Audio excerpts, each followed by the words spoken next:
Sounds fine. Oh, thanks. I liked your intro.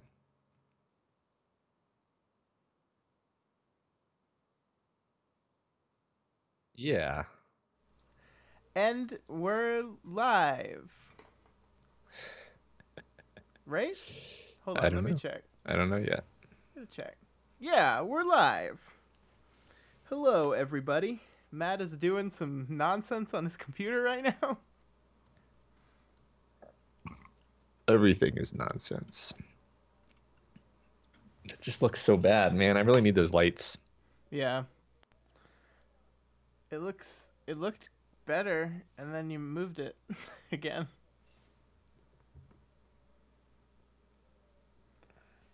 Now it looks like it's like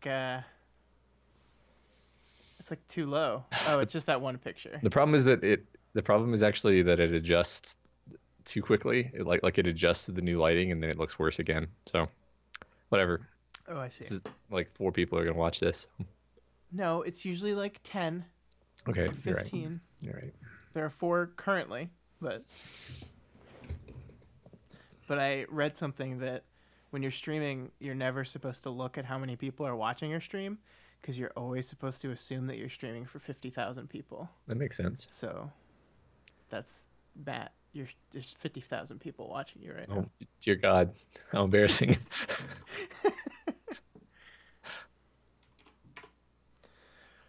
Oh man, it's been a while. I mean, Yeah, that's not entirely true. We did a whole thing on Sunday, but it's been a while for this particular thing. that's right. And I think this is going to be a long enough episode that I'm going to use the old stopwatch. Remember when I used to put time warnings in the show notes for you? I Remember do. that? I do. It's back in the good old days. When we cared about time. Yeah, we actually tried to do that. The one when you do the one that was just on, it looks really good. But yeah, Okay. then it cycles to some like your big head's in the way of that one. Yeah. I think I'm probably just gonna let it keep doing that. I think it's fine. I think it looks great. It's better than my stupid shitty bookshelf now. I'm so jealous. So jealous. Yeah, I'm gonna buy those lights though, and then it'll be actually good. Yeah, And then do I it. can be a game streamer. There you go. Stream all the games. Stream StarCraft 2 all the time because that's all I ever play, literally. Yeah, I hear that's really really popular. Yeah, it's making a comeback. Are we ready to get started? Yes, we are.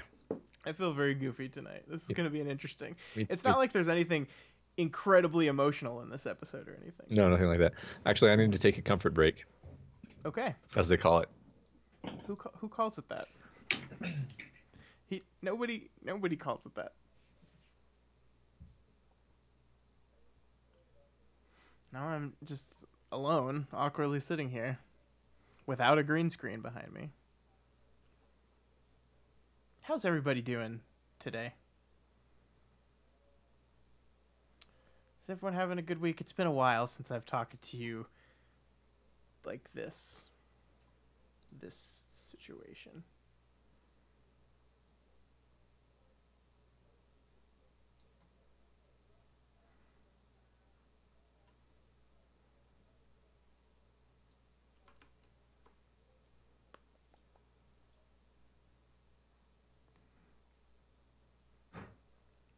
Good to hear. We'll be dog sitting tomorrow too. My mother-in-law is bringing her dog over tomorrow. Oh, everyone's week was going well until you talked, Prof. You ruined it. In all seriousness, I'm sorry your week's not going well.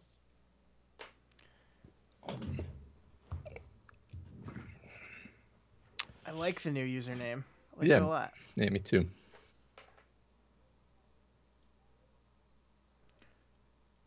Are you done with your whatever break? Yes, let's do it. Comfort break. I'm gonna take a comfort break in the middle of the episode. Where did I hear that recently? I I have don't no. remember. I literally have no idea what you're talking about. It's the way I like it. Okay. All right, I am ready. Okay. I'm clicking record on my device that records. It's And pretty important. I forgot to rehook up my backup device, so just don't lose your Oh, audio. that's real. That's real comforting. That's Yeah, but I told I warned you, so okay. we're All right. good. Good. Yeah. Okay. Good deal. It's all the way in the other room. I don't. It's just, it would take a while. Here, I can backup record it Okay. Please. via EVR. Yeah, Okay. I'm doing that now. Okay. So don't worry. I'm. We've got a backup. Now I feel better. Okay. All right, let's go in 5, 4, 3, 2, 1. Hey, everybody. Welcome to We've Got Ward, a Doof Media podcast series where we expertly dissect and discuss Ward, Wildbow's return to the world of parahumans. My name is Matt Freeman, and sorry, I can't switch over to my co-host Scott anymore because he's dead. This is the weekly podcast where I eagerly dive into Wildbow's world of fake fratricide, leapfrogging identities, and alien-based death powers as we analyze and interpret this ongoing web serial. This week, I go... Matt, what are you doing? Hmm? Are you doing the podcast without me? No. Did you try to lock me in the basement and tell them I'm dead again? Yes. Wow, what an unambiguously terrible thing to do. You are unquestionably a bad person. There, we said it. Get off our backs about Tristan now.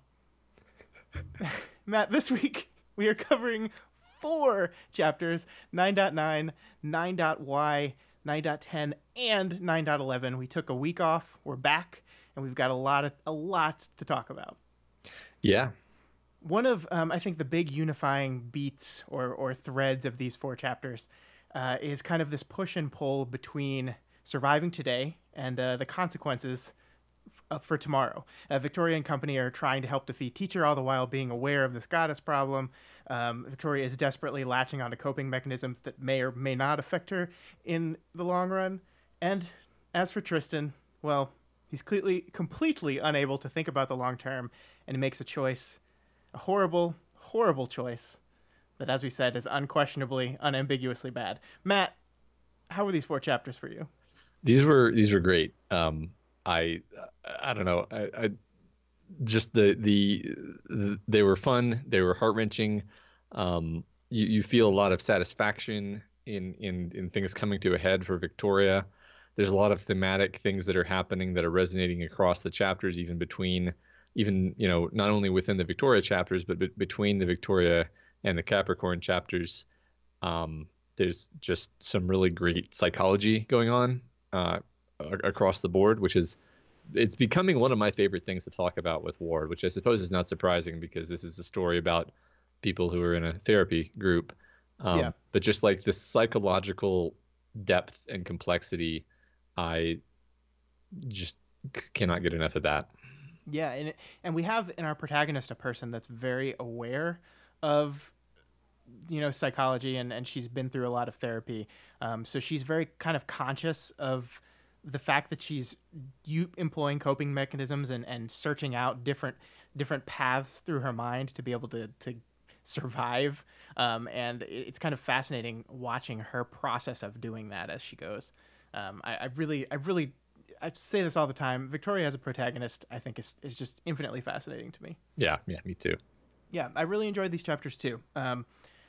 We have another interlude that we're probably going to spend a lot of time on again, but since we have 4 chapters, we're going to try to balance it out a little more. The last 2 chapters are pretty action heavy, so we're probably going to spend less time on then they fight, but there's still so much happening in those battles, so much psychological battling within Victoria's head while she's fighting Lung, that there's still a lot to talk about there.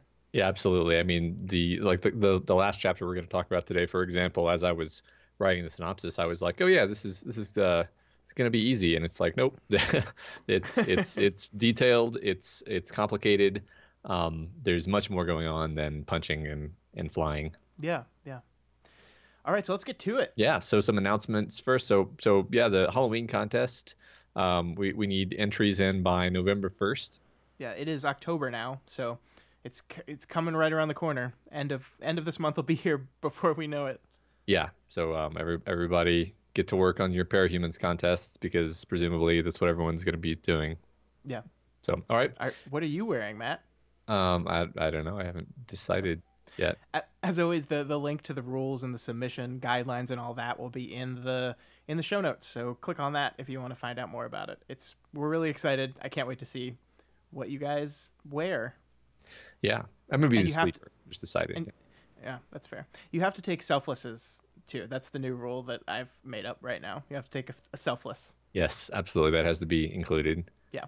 And if it's not, then that's fine. Okay. Wait. That's contradictory. All right. So now for we're not actually going to do the community spotlight section. Yeah. So we got the thread was the busiest the thread has been in a while. Most of it people having issues with some of our analysis from 2 weeks ago. Our question was kind of very pointed based on that kind of analysis. And look, this is already going to be a very long episode. We didn't feel like spending a lot of time like going into the complaints and details and backing up our points and doing that kind of stuff was valuable or frankly very interesting. I'm just going to say, like, a lot of you made some really great points. We got some really great emails from people that disagreed with us on one or two things. Even some YouTube comments made good points, which, geez, does that happen? I don't know. Never. So we've heard you.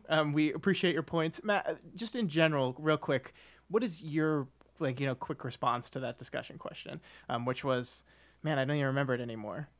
Why do we need to, gamify characters and decide who is worse, like make a versus between our characters in a story?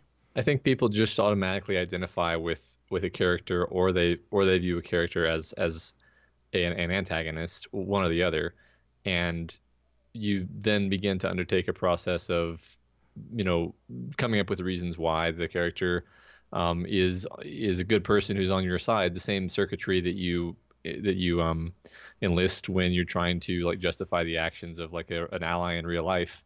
Yeah. Or if they're an enemy, you use the same circuits that you use to think of all the reasons why they're a piece of shit.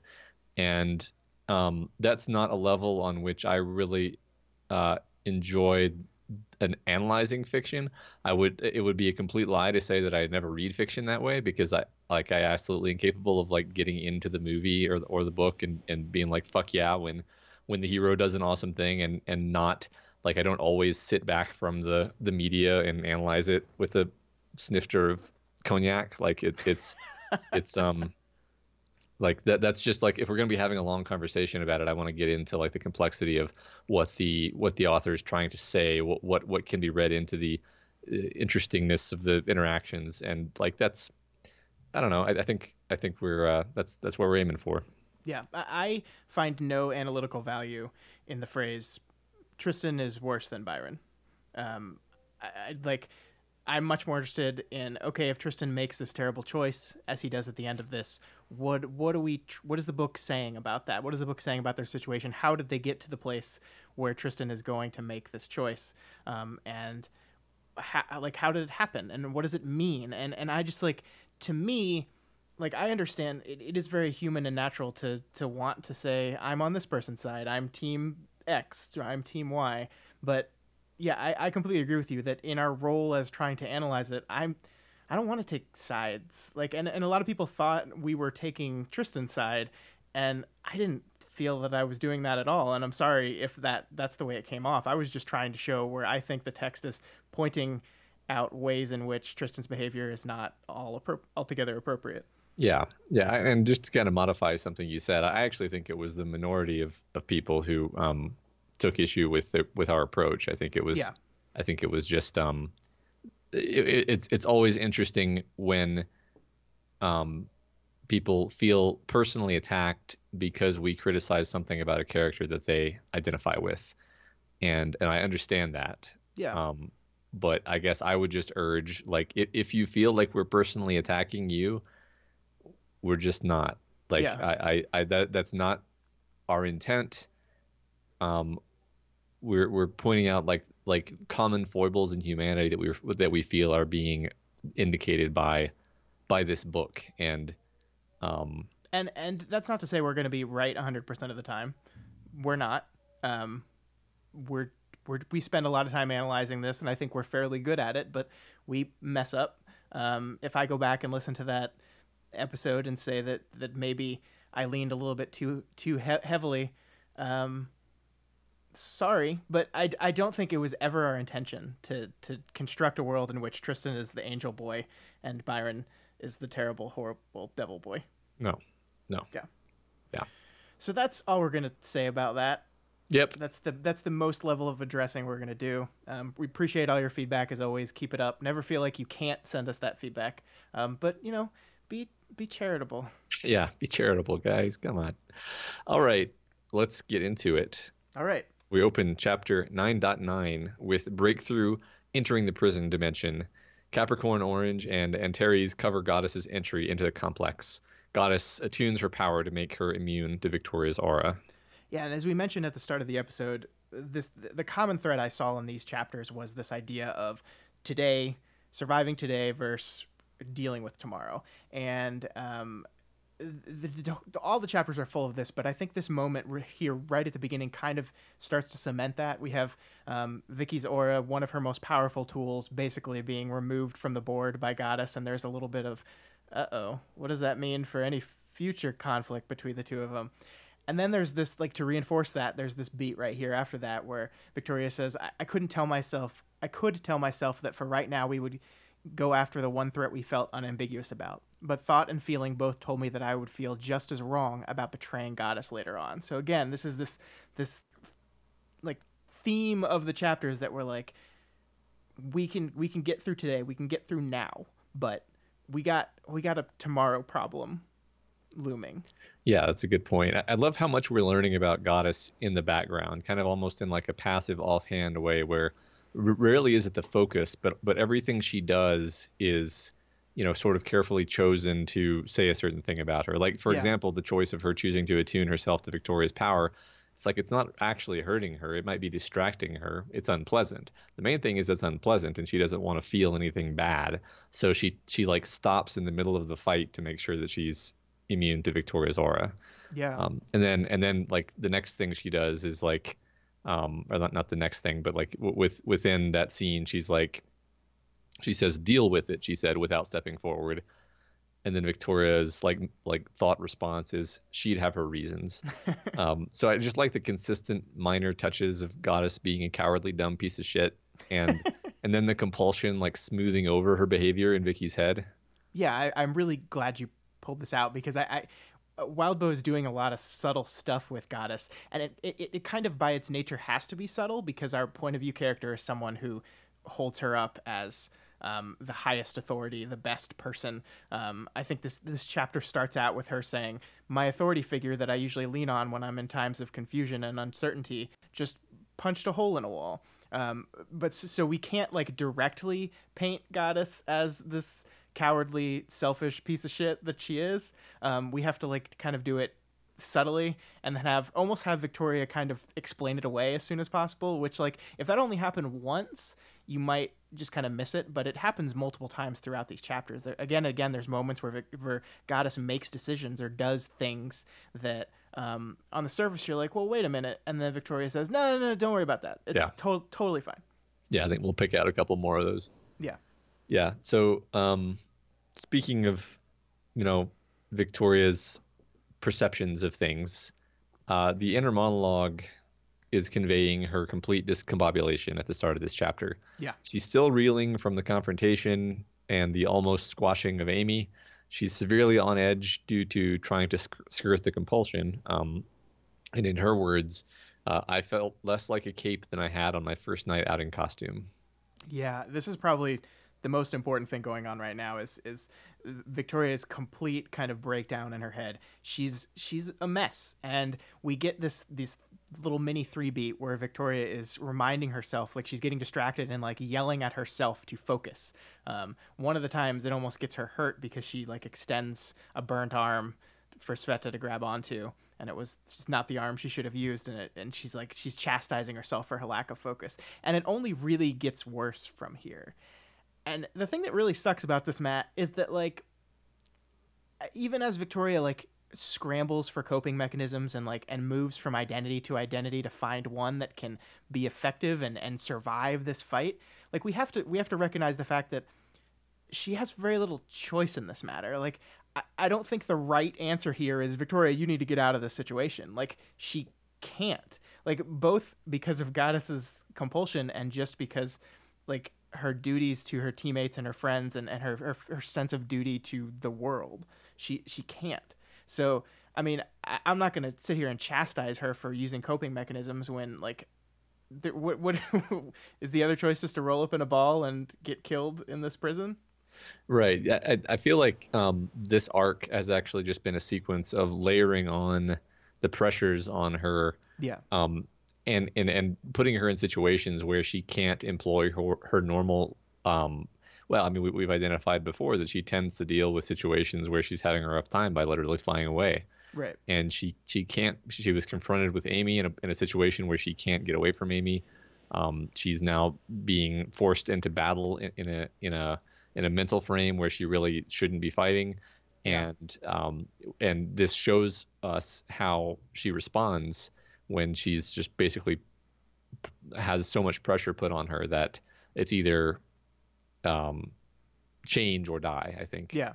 Well, and we know that the thing Victoria likes the most in her caping is clear right and wrong. Like, this person bad, punch bad person. Like, that clarity is something she grabs onto. And because of Goddess, that clarity has been thrown all a lurch. There is no clear right or wrong anymore. There's no, like, it's all confused in her head. And there's self-contradiction. So none of her coping mechanisms are working, as we'll literally see here in a minute. Yeah, let's get through some of this and we can point out some of the exact things. Yeah. So first thing, she realizes that she's violating the law, and like that's her own personal first line of defense against making mistakes. So from that, she pivots to thinking about the protocols as a kind of stand-in for the law, and then thinks about Dean as a way of making those protocols feel grounded in something good. But this time, those thoughts of Dean quickly lead to thoughts of Amy. Yep. And she thinks, I couldn't cling to that for strength so long as other memories attach themselves. Both the times she'd been there when I was with Dean and the times she hadn't been there when I'd been with him were mucked in together, muddled and muddied, shat on by her proximity to them. That he'd had to have known, that she could have saved him and she hadn't. And like she's also then, though, able to reach further and find something that Amy hasn't shat on, namely those times that Amy wasn't present. And I think crucially and fascinatingly, one of those times that she picks is her time in the hospital as a blob while she was studying powers and kind of taking on that mantle of the scholar. And then, of course, she also picks her later Glowworm era period as the powers geek with the patrol. And these memories give her a core of selfhood that doesn't let her down. And then to punctuate this kind of finding a new identity that she could hold on to, she puts on her mask. I wore a face, my face, but it was cast in alloy, untouchable, unmoving. I love that moment so much. And yeah, as we said a minute ago, what we're seeing here is an absolute collapse of every single one of her old coping mechanisms. We've seen her go back to her mantra before. That's failing her. We've seen her flee to memories of Dean and the strength that Dean and the connections to Cape training that Dean gives her. That's not working anymore. You can kind of imagine like Victoria like sprinting through the maze that is her mind, and like every turn she finds Amy there again, so she has to double back and go another way, and she's just like getting more and more desperate. Nothing's working, and I love it so much. And I love how Wildbow writes like how your mind like does these weird mental connects that don't always make sense to you. Like, there's a moment here where she's thinking of this specific memory with Dean, and suddenly Amy's there, and she's like, what is how does this have anything to do with Amy? And then her brain starts turning about how it might have something to do with Amy, and that's in the quote you said, that he'd have to have known that she could have saved him and she hadn't. And your brain just starts, like, it just heads down like a rabbit hole of these connections, and then you just find yourself like totally shut down. So like all this stuff is happening to her, and in that moment she creates almost a new identity, because she takes, yeah, as you said, the Cape Geek, the Cape Geek of her in the hospital, the Cape Geek of her on patrol, even the person that she was with her parents, that Glory Girl personality, that member of a Cape family, was something that she felt that Amy was never a part of and she always was a part of. So she uses that. She kind of embraces Glory Girl a little bit here. And it's fascinating that she's now constructed this identity based off of moments in her past that before had given her a lot of agitation, a lot of guilt, a lot of regret. Yeah. I mean, choosing anything having to do with the wretch as like a positive thing to hold on to, I actually view as growth. I don't know if you agree with me on that, but it's a sign that she's able to to disconnect those things from like the trauma. Like she's sort of owning it, and it's no longer part of her trauma. It's like she's partitioning away the trauma, more having to do with Amy and less specifically having to do with the time in the hospital. Yeah, I agree with that. I mean, I think there were moments throughout these chapters that I was really worried about her as she kind of constructs this identity, and like she's re-embracing this Glory Girl personality that had just like did things that she regretted so much. But I mean, I do think, like, you know, I think that's part of living with trauma, right? Is that you have to find a way, you have to find an identity that you can live with and that you can survive with, and that's kind of what she's doing. And the old ones are not working, Yeah. so she's finding new ones. Yeah, and I mean, I think like she kind of rejected the whole Glory Girl identity, I think, because it was like I acted like that, and behaving that way put me into the situation that led to me going into the hospital. And so she kind of rejected that whole self. And she may have, I think maybe she's discovering here, like, you know, that was still me.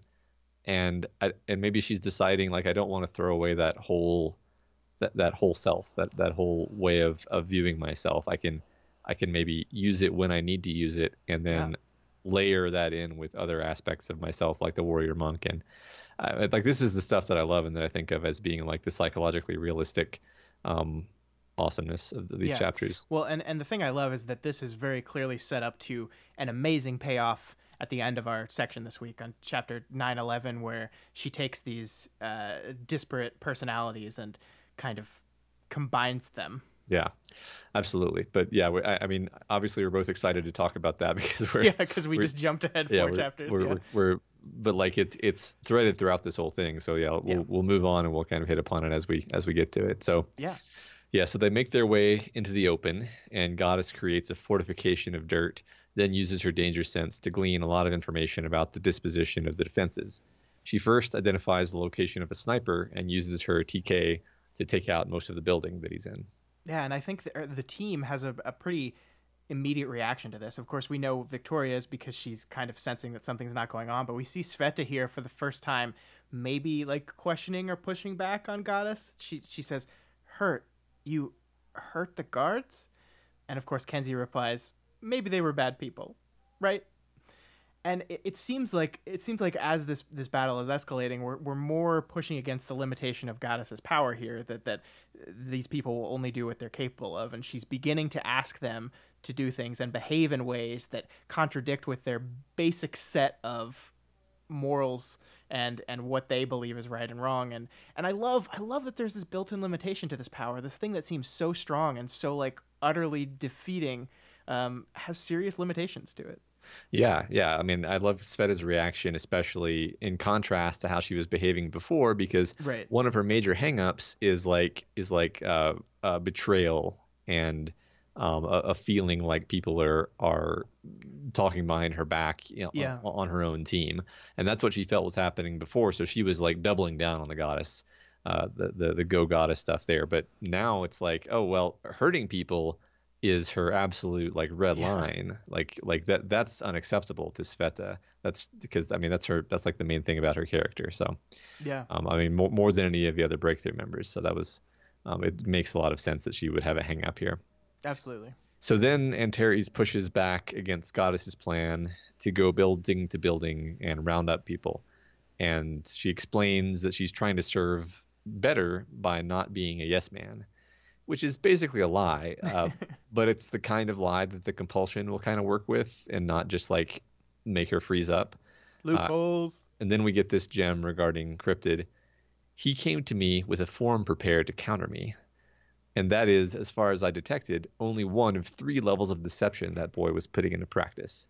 You don't want to tell me that you're following his suit. Oh, Christopher.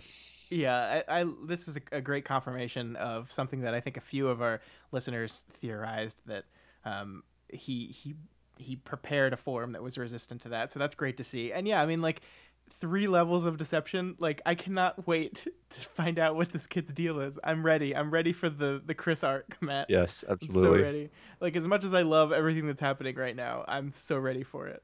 Yeah, I mean, man, we've said it before, but the story is going to be a required reread.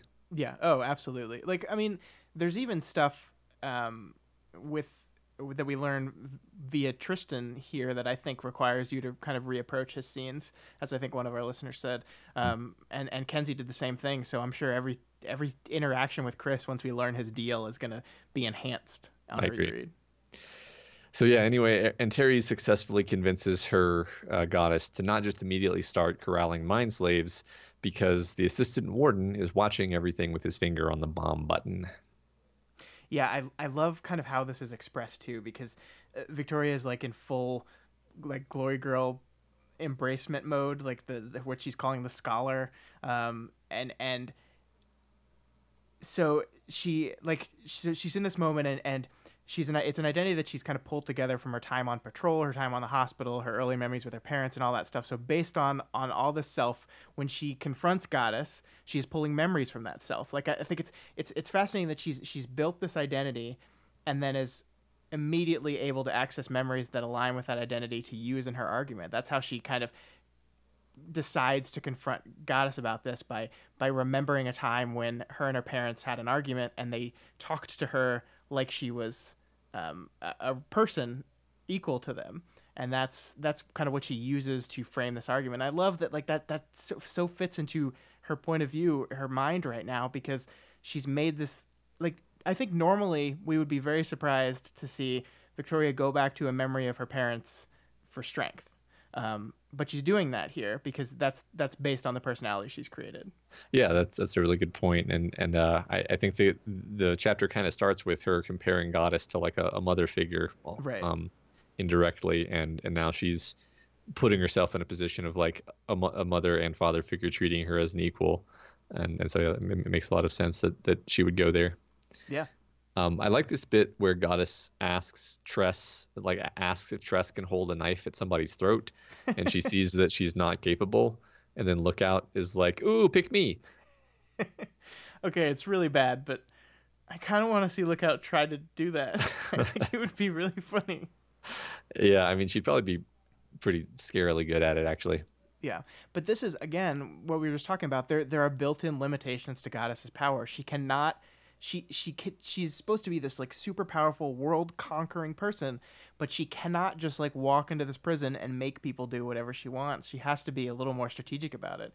She can't get someone to do what she wants them to do right now, because none of her aligned people are capable of doing that. Yeah, and I think it's really worth saying out loud, like what Victoria cannot think, because what Victoria should be thinking is like, this idiot is going to sabotage herself if she just she's such a like blunt thinker. She's just gonna like start smashing through buildings and hypnotizing people like a Katamari Damacy or whatever.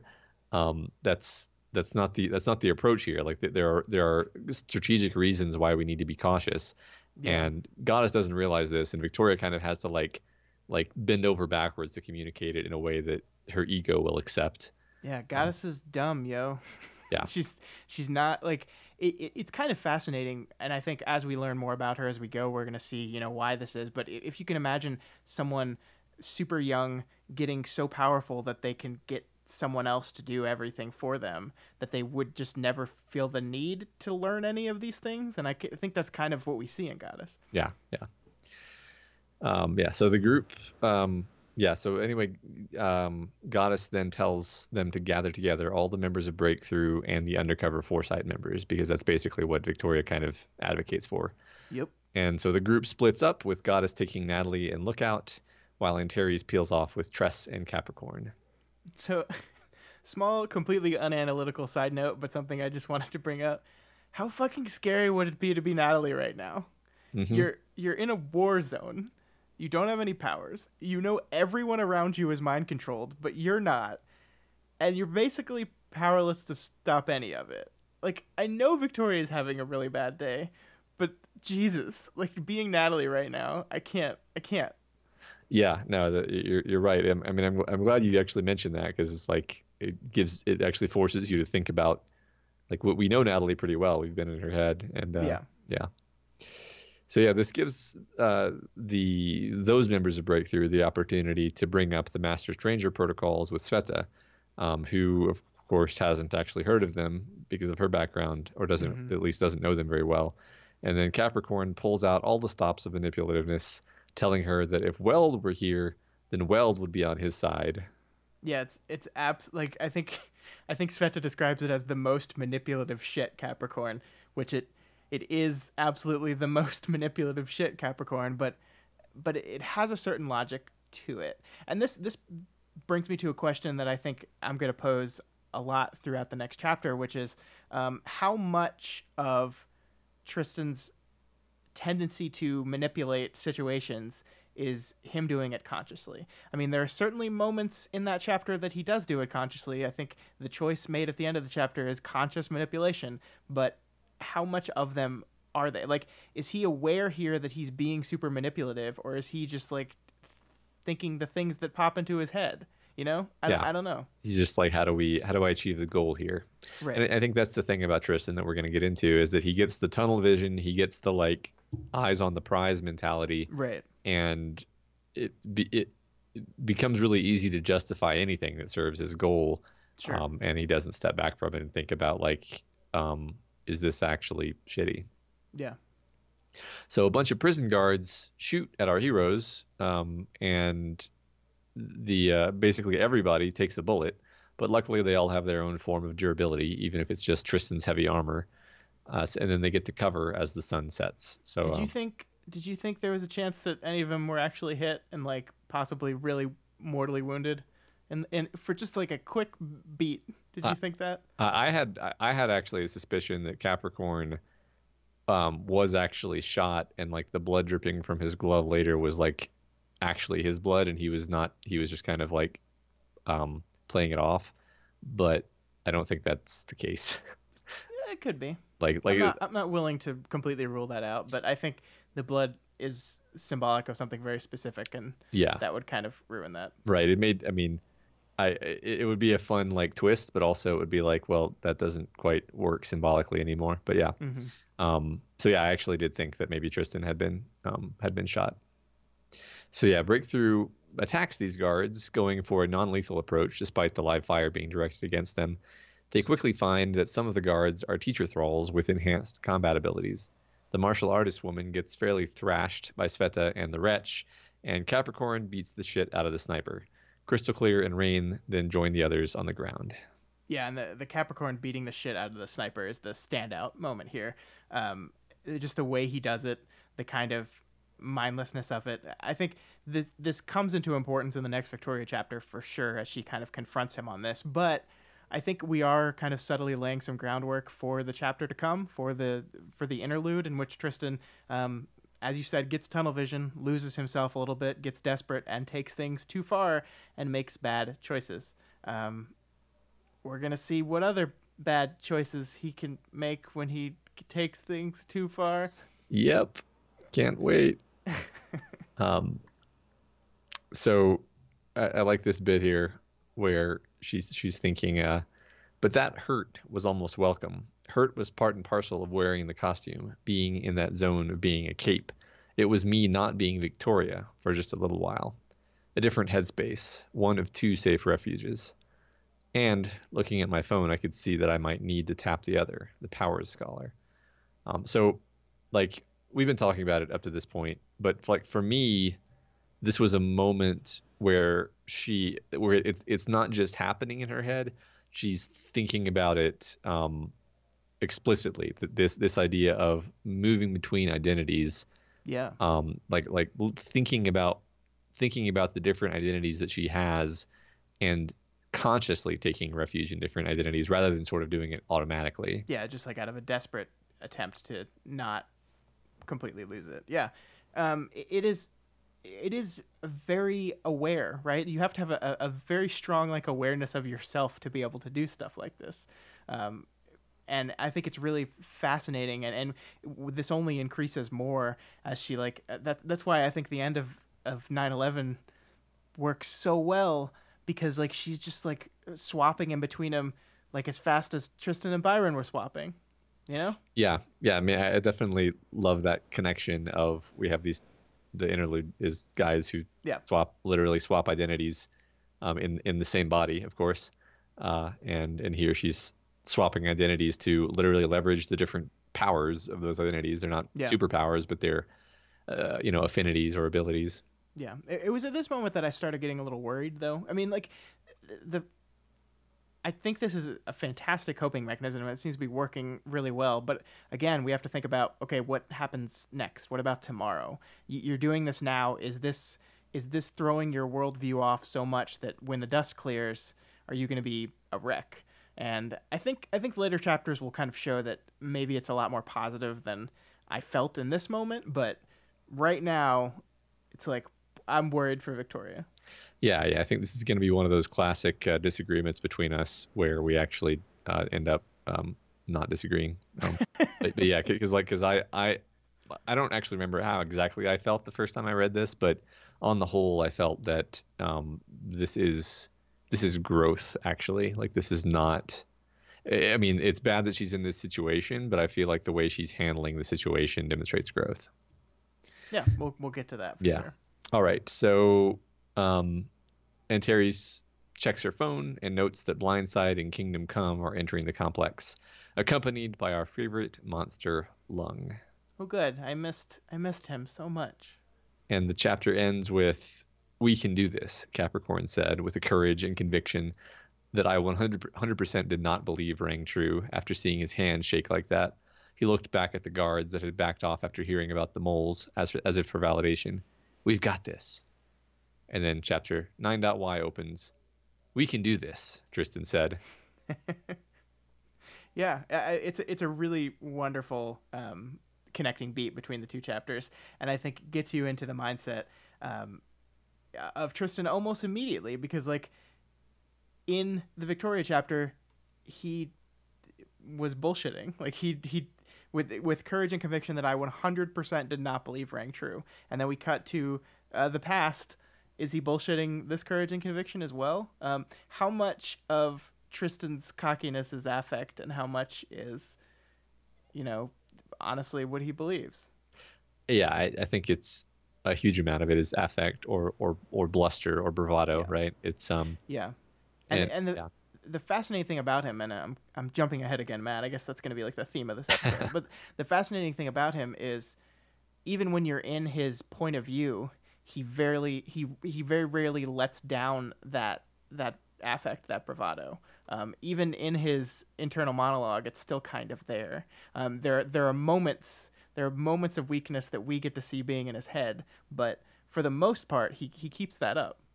Yeah, no, I think that's also psychologically realistic because it's a coping mechanism for him Yeah, to deal with his own insecurity and his own issues. He has this reflexive, like the way he thinks about Byron, which we're going to get into, is like a reflexive defense yeah, that actually takes the form of an offense. Yeah. So yeah, we begin this interlude with a heading, Byron, suggesting that we might be getting not Byron, which of course turns out to be the case later on. So Byron looks out from Tristan's eyes, and we begin what is obviously a continuation of what was set up in the last Byron interlude. But I think this chapter also serves as something of a self-contained story. I agree, and I think maybe this is the best time to talk about the structure employed in this episode. This idea that we're going to be jumping back and forth between the two brothers' point of view as we go through the chapter. Comparing this to last interlude, I think I probably got more emotional reading the Byron interlude the first time, but I think this is better. And it feels weird to compare two things that I liked a lot, but I just really, I think I enjoyed this one better due to this structural device. I think, like, cutting back and forth between the two of them serves to, in my opinion, kind of emphasize the ways in which they're similar and the ways in which they're different, and the ways in which their differences and their similarities combine to escalate the conflict between them. And it gets like a feeling of buildup, right? Like, I think I described it on Twitter as like, you see these two cars, they're on the road driving towards each other, and we're cutting back and forth between each of them as they make their way down the road, knowing that they're going to meet in the middle sometime and something's going to happen. And that's like exactly what happens in this chapter. Yeah, right. And also like we're not going to be hard on Byron too much, but like one of the salient things about this chapter is that he's missing things, and his missing things are leading us to the conclusion that we get, and that's so there's sort of, I don't think dramatic irony is actually the right word, because we don't actually know what's going to happen either. It's more like we're watching a character miss things. Yeah. And then this is yet another chapter that greatly rewards rereading, because you have to reread and think and think, okay, when does Tristan come up with this plan? What are the clues? And then you see them, and you see Byron miss them. Yeah, because of where his focus right. is. Yeah. Yeah. So Team Reach is camping Paris's hideout, and Tristan is angry and frustrated, and Moonsong seems to actually understand why, but helps Tristan out by framing Tristan's intensity as being in response to Paris's escalation, saying, that we're seeing worse incidents with shorter times between each. Man, Moonsong sure is an interesting character, isn't she? She definitely has these bad opinions of LGBT people, like terrible bigoted opinions, but she gets this immediately. She gets who Paris targets and why this is so personal for Tristan. And I think it's interesting that, like, he doesn't, the read here is that Tristan doesn't want everyone else to know. And she's kind of like, by deflecting and saying it's something else, she's kind of protecting a secret, like having his back there. But I'm not sure why Tristan like would be so guarded about that kind of thing. Yeah, I agree. I mean, it's. I guess he is being just generally guarded about his sexuality. Like Yeah. he. I mean, I guess they all know about it, but yeah, he's out. Yeah. Kind of. Yeah, I mean, he's out, but yeah, he is very guarded about it. And I think to me that ties back to his general insecurity, that like maybe showing that getting emotional about this guy that hurt a person I liked because of their orientation would show weakness, and he's very uncomfortable with showing any kind of weakness. Yeah, and I mean, it could just simply be that he thinks that she's gonna like judge him and is like preemptively mad at her about that, but actually she's just trying to support him, because we pointed out last episode actually that she actually at least appears to support him. Yeah. As a leader. Like it's not like she's trying to undermine him. For all her faults, she actually seems to support him as a team member. Yeah. And I mean, I think again, we're in Byron's head, so we see Byron's read of this whole thing where he says she's being clever, and that usually brings people closer together. Yet Tristan thinks she's betraying him, and that's one of the strikes that Byron uses against Tristan, is that, look, like this girl I like, she's trying to be nice to you, she's trying to connect with you, and you're just completely rejecting it. I mean, like I I think Moonsong bothers Tristan way more than he ever is comfortable saying out loud. We see hints of it throughout this chapter, and I think Byron constantly underplays how much Moonsong in general is a person that Tristan can't stand for very understandable reasons. Yes, yeah, absolutely. Yeah, we'll get to that exact bit in a little bit, I think. Yeah. So this is, like I mentioned a minute ago, another chapter that requires a reread, because what Byron focuses on tells us a lot about Byron, but causes us to miss the hints that Tristan is scheming. Yeah, and I think we're going to talk a lot about where we think Tristan's evil scheme started. I have my own theory. I don't know if it matches up with yours, but yeah, I mean, I think we're again seeing how perspective and how what we look at frames how we take the world in, and it's going to be fun to talk through that. Yeah. So Paris does eventually show up, though. He's a big, tall, athletic dude, and Tristan says that they're going to attack him once he's inside the locker, hopefully as he's getting changed. Figurehead points out that this is a borderline violation of the rules, and Tristan just brushes this off. Yeah, and so we're doing a lot of work here early in the chapter to establish just how far Tristan is willing to go in this situation. He's seeing red, and he doesn't care about the rules anymore. He doesn't care about the game. He just wants to take this guy down. It's interesting to me that nobody calls him on this. Like, I think you're right. It's Figurehead that says, like, well, what if he doesn't have his mask on? And his response is like, well, it's his decision if he wants to pick it up on his way out of the room. And that's not really an answer. Yeah. And like no one says, well, hang on, hold on a minute. And that's like, I think a common theme we see with Tristan. And I think something that understandably frustrates Byron so much is that like there's no one there to call him on his bullshit sometimes. Like sometimes you need someone there to be like, dude, hold up, hang on. What you're doing right now is ridiculous. And I think neither of the brothers have that person really to call them on their shit. Normally it would be each other, but like they can't talk. Yeah, no, that's a really good point, because like they're potentially each other's like perfect foil. Like Byron can be the voice of caution for Tristan, and Tristan can be the voice of like encouragement and confidence for Byron. But in an ideal world, in an ideal world, like that's kind of the ultimate tragedy of it, is like they're great complements to each other in terms of personality, but they don't see that. They basically squander what is actually an opportunity. Yeah. Which I think is kind of true of a lot of siblings, actually, because it's like here's this person who should be your ultimate ally. Why are you being this way? Yeah, because humans. Yeah, exactly. Also because the aliens put you in the same body, and that kind of stuff. That kind of stuff. That tends to happen. Yeah. So I agree with all that. That's a good point. So Tristan then creates a large ramp of stone funneling toward the door of the storage locker, and then makes a huge pillar of stone in the air and switches with Byron so that the pillar becomes water. The water hits the funnel and slams through the door, flooding the locker, which is an awesome use of their power and shows how versatile they are. I just like this like minor difference between the brothers, that Tristan accentuates his power use with hand gestures even when he doesn't need to, and Byron doesn't. Yeah, it's great. Tristan is all external. Right, Byron is kind of a very insular, internal person, so he doesn't feel the need to do any of that. But that's Tristan's game right there. That's why people like him, because people like people that do that kind of stuff. Yeah, exactly. It's just the way. Sadly, it's the way people work. Yeah, it's basically extroversion in a nutshell, I guess. Yeah.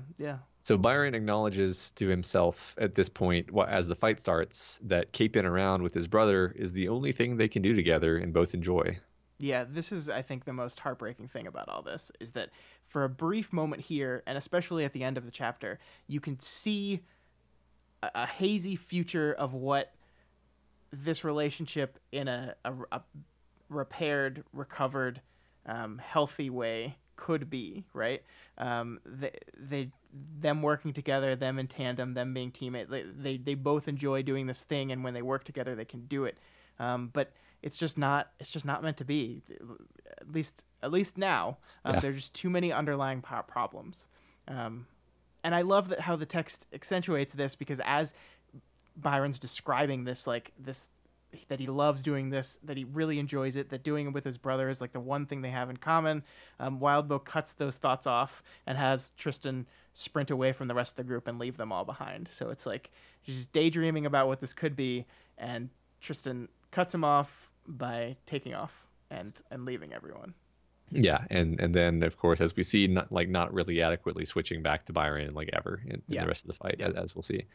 And then as Tristan's like running towards Paris, uses this cool twist of his power that I don't know if we've seen before, where he punches his glowing motes and he gets like a spiked gauntlet effect. Oh, it's so badass.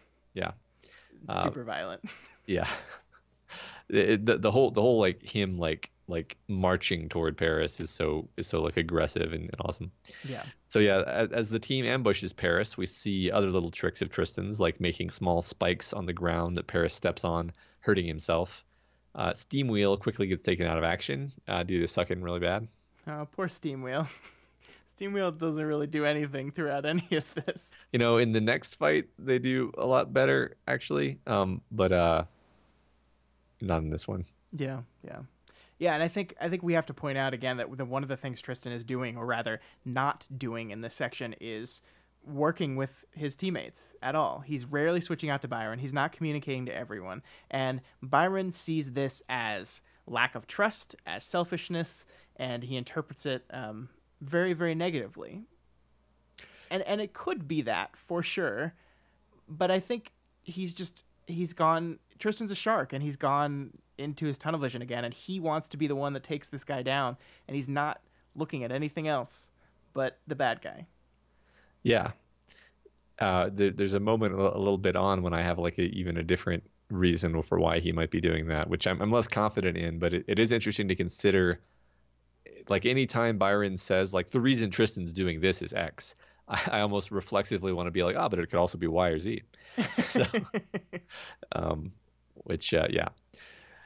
so hey, Scott, is Paris a cluster mate of Foil and March? Because we've got physics breaking projectiles, pretty good accuracy, which may be enhanced.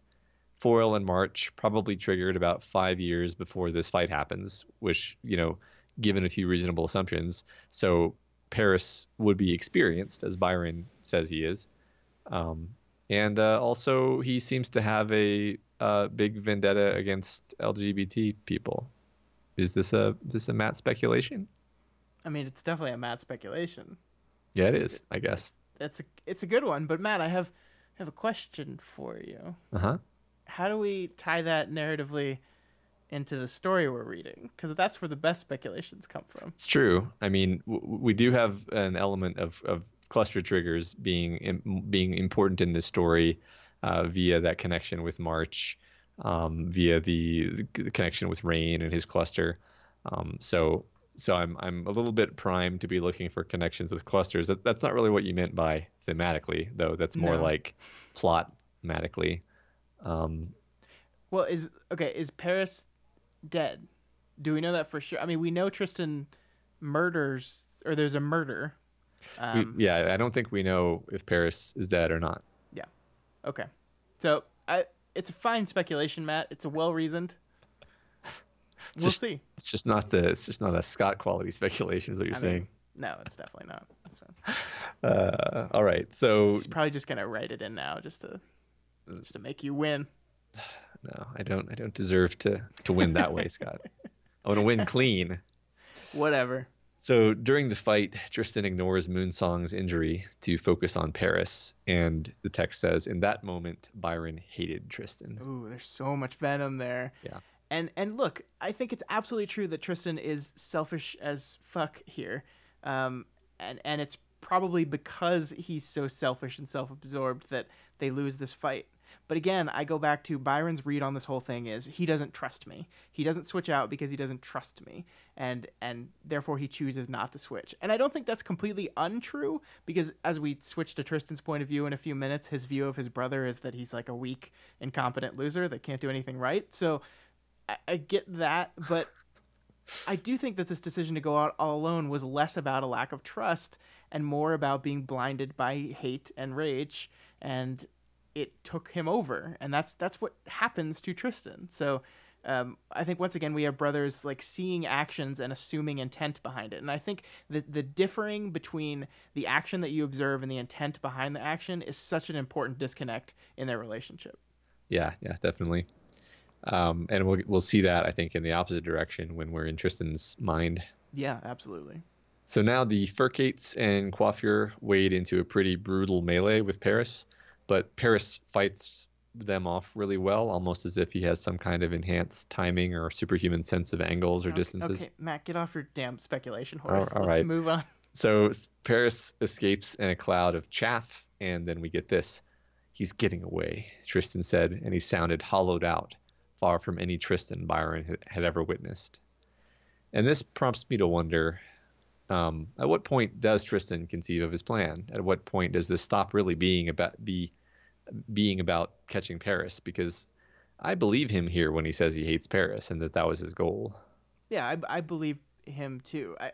My short answer in that is I think this is not the moment he started formulating his plan. I think he absolutely tells the truth here. He wanted to take down Paris. He wanted to get him, and he loses. And Tristan does not handle loss very well. The way he measures winning and losing is very different. He sees it like if you lose, it is your fault. It is entirely your fault, and that's kind of the way he looks at things. And we'll see that directly in his comparison to Byron later. But one of the things I think that this chapter does so well is leave each and every section with this note of terrible ominousness that you're like you transfer over to the other brother with oh shit at the back of your head, and that's like exactly what happens here. Mm-hmm. Yeah, I agree. So now we switch over to Tristan's POV, which is first time in the story we get that. Yep. And this is, again, mostly Tristan watching Byron's actions. And I love this conceit for how this chapter works, that we learn more about both brothers when we're watching the actions of one through the eyes of the other. Yeah. So here they're at church, and Byron has brought his girlfriend Moonsong along to show off. Yeah, I really like how that works too. And I think that's just people, right? You learn more about people by how they react to other people than by what they tell you about themselves. Yeah, right. And at this point, I like this too, because at this point we have enough of a model of Byron and how Byron thinks that when Tristan makes an assertion about Byron, we actually can be like, well, I don't think that is actually like the reason why Byron would do that. Yeah. Like Byron has his own reason, and it's not because he's a weak piece of shit like you seem to think. So yeah, we see what annoys Tristan about Byron, and it's actually just all the little things. It's the nothing things that build up into big things, like tiny rock in your shoe making a blister. It's just the things that build up when you live with somebody. He's annoyed that Byron has to read the hymnal. He's annoyed that Byron lets people go ahead of him. He's annoyed that Byron overlooks Moonsong's faults. And it's just like it's beyond just being annoyed. He's borderline seething about it, you know? Yeah. Yeah, and they come off as so petty, right? But as someone who lived with a roommate that bugged me for like a year, that shit gets annoying real fast, yo. Uh-huh.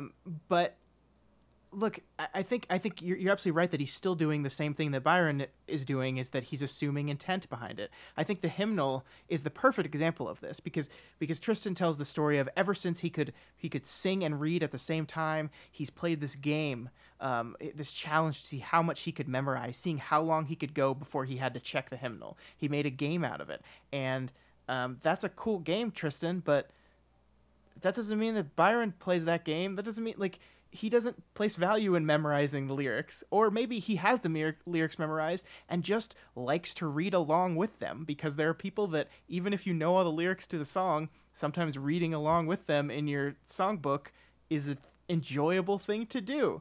But he sees that as childishness, that he hasn't grown up. He's still doing the same things I did as a kid, and therefore he's still a little kid. And it's just like, dude, you're just assuming things again. Right. Like reading the hymnal is just like you have to put your eyes somewhere. Right. Why not What? put them on Yeah. the thing you're singing? You just want me to look at the ceiling, I But guess. like that's what's funny is I can also empathize with being really annoyed about inconsequential stupid shit. So Yeah. um I mean not that I'm saying like it's good. It's just like yeah, I mean I've been there. Yeah. It's not I'm not proud of it. It's just what humans do. Yeah. So yeah, there's after church, there's an almost comedic, if it wasn't so sad, moment where some old ladies just can't believe that Byron has a girlfriend. Yeah. And they also like call him Tristan and Uh-huh. then don't remember his name. Oh yeah. And I like how Byron says I'm the other one. Like that Yeah, shows like how he's just like been beaten down and values himself so little that he's like and it's kind of understanding that you value yourself so little when all the fucking people around you keep reinforcing that, and it's because Tristan is so outgoing, so loud, so noticeable that people notice him. yeah, And so like I don't think these old ladies walked up saying I'm gonna fuck up this kid's day. They just they knew Tristan, and that's the person they knew. yeah. Um, But there's this one part that really jumps out at me though. Like it's him talking to the old ladies, and the old lady says I think that she knew their grandmother and was friends with her, or I don't know, something. And she said she was lovely. Tristan always took after her, I feel. Naturally athletic, charming, go-getters, both of them. You've met Tristan, I'm sure. And this is talking to Moonsong. I have met him, yes. And Tristan's response is, you deserve this, Byron. And your initial reaction to that is like, fuck you. That's fucked up. Because it sure is a dick thing to say. But I do think this gives us a pretty big hint at Tristan's whole worldview and his whole brother view, because because Byron does not value the same stuff that Tristan does. He sees him as weak because he's allowing this conversation to go on, because he's not like ending the conversation or taking control of it. He deserves what he's getting, because like if I were in this situation, I would have either not let these ladies walk up to me, I would have walked away, or I would have like grabbed hold of the conversation when they started like being rude shits to me. And because Byron didn't do that, it's a weakness. yeah. I mean, he literally views it as like Byron, it's your choice to be a pushover. Right. And you don't have to be like this. And like that, I mean, this was their whole trigger event fight, was Byron being like, I this is who I am, and then Tristan being like, well, this is who I am, and I mean, yeah, they haven't actually even resolved the fight that led to their trigger Right. event. That is still a stink in the air between Yeah. them. The basic difference between them is, why are you not more like me? Yeah. And you know what's funny, especially this quote you pulled out, it kind of exemplifies like the old woman says Tristan's naturally athletic, and I thought that was funny because it's like they have the same DNA. That's So true. if Tristan's naturally athletic, then like by definition, so is Byron. Uh, That's very um, true. but like so and then this got me onto a line of thinking about like the narcissism of small differences. And if people aren't familiar, it's just the idea that like the more similar you are to someone, or the more I think it's usually used in context of groups. Like if there are two groups of people who have like almost exactly the same beliefs, except one of them has a slight difference in interpretation of dogma, then they'll be like the worst enemies in the world and hate each other. Whereas they won't care too much about someone far away and very different from them. And it's the same Yeah. thing here between these two individuals, where like they're so similar that every difference between them becomes like a point of just like bitter hatred. Yeah. I Uh, like that. and it's also tragic, obviously, because it's like it doesn't have to be that way. Yeah. It's a That's I mean waste. that's you at the very beginning of this chapter you said this was like a great mini story, and I think you're right. This is, I mean, you pluck this out and throw it down, and it's a Greek tragedy in 5 parts basically. Hmm. And like it's so you could see the fact that Wildbow teases us with what it could be makes it all the more tragic. Hmm. Yeah, yeah, I agree, and that's something I think we're mainly picking up in this chapter. This idea of what it could be. Yeah. Sorry. Uh, Moonsong though does at least stand up for Byron. So like later on, they're in the car with the parents, and the parents are like basically justifying not spending any time with Byron and spending all their time with Tristan. And she says like, he's like, I used to take him out for ice cream. I didn't think Byron liked ice cream. Papa said. I don't mind it, Byron said, timid. Come on, everybody likes ice cream, you asshole. Yeah, who doesn't fucking like ice cream? But I think here's the thing about Byron. Here's the thing, that the part of Byron that I think Tristan is actually correct about. He's a very passive person. He doesn't speak up. He doesn't like. I bet that when Tristan, the reason like Tristan and his dad did ice cream after the game was because after the game Tristan said, "Dad, I want ice cream. Give me ice cream." Right. And Byron is not the type of person that will do that. He will not go to his father and say, "I want this." And we see that here because even as they've just brought this up and his dad has said, "Oh, you're right. We haven't watched movies in a while. We should do that. Like, do you want to do that?" Byron's like, "No, it's okay." And Tristan reads that as nothing but weakness. Like he calls him gutless in this moment because obviously Byron wants to hang out with his parents. Of course he wants to watch a movie with his dad. Of course he wants that kind of interaction that he feels Tristan takes most of.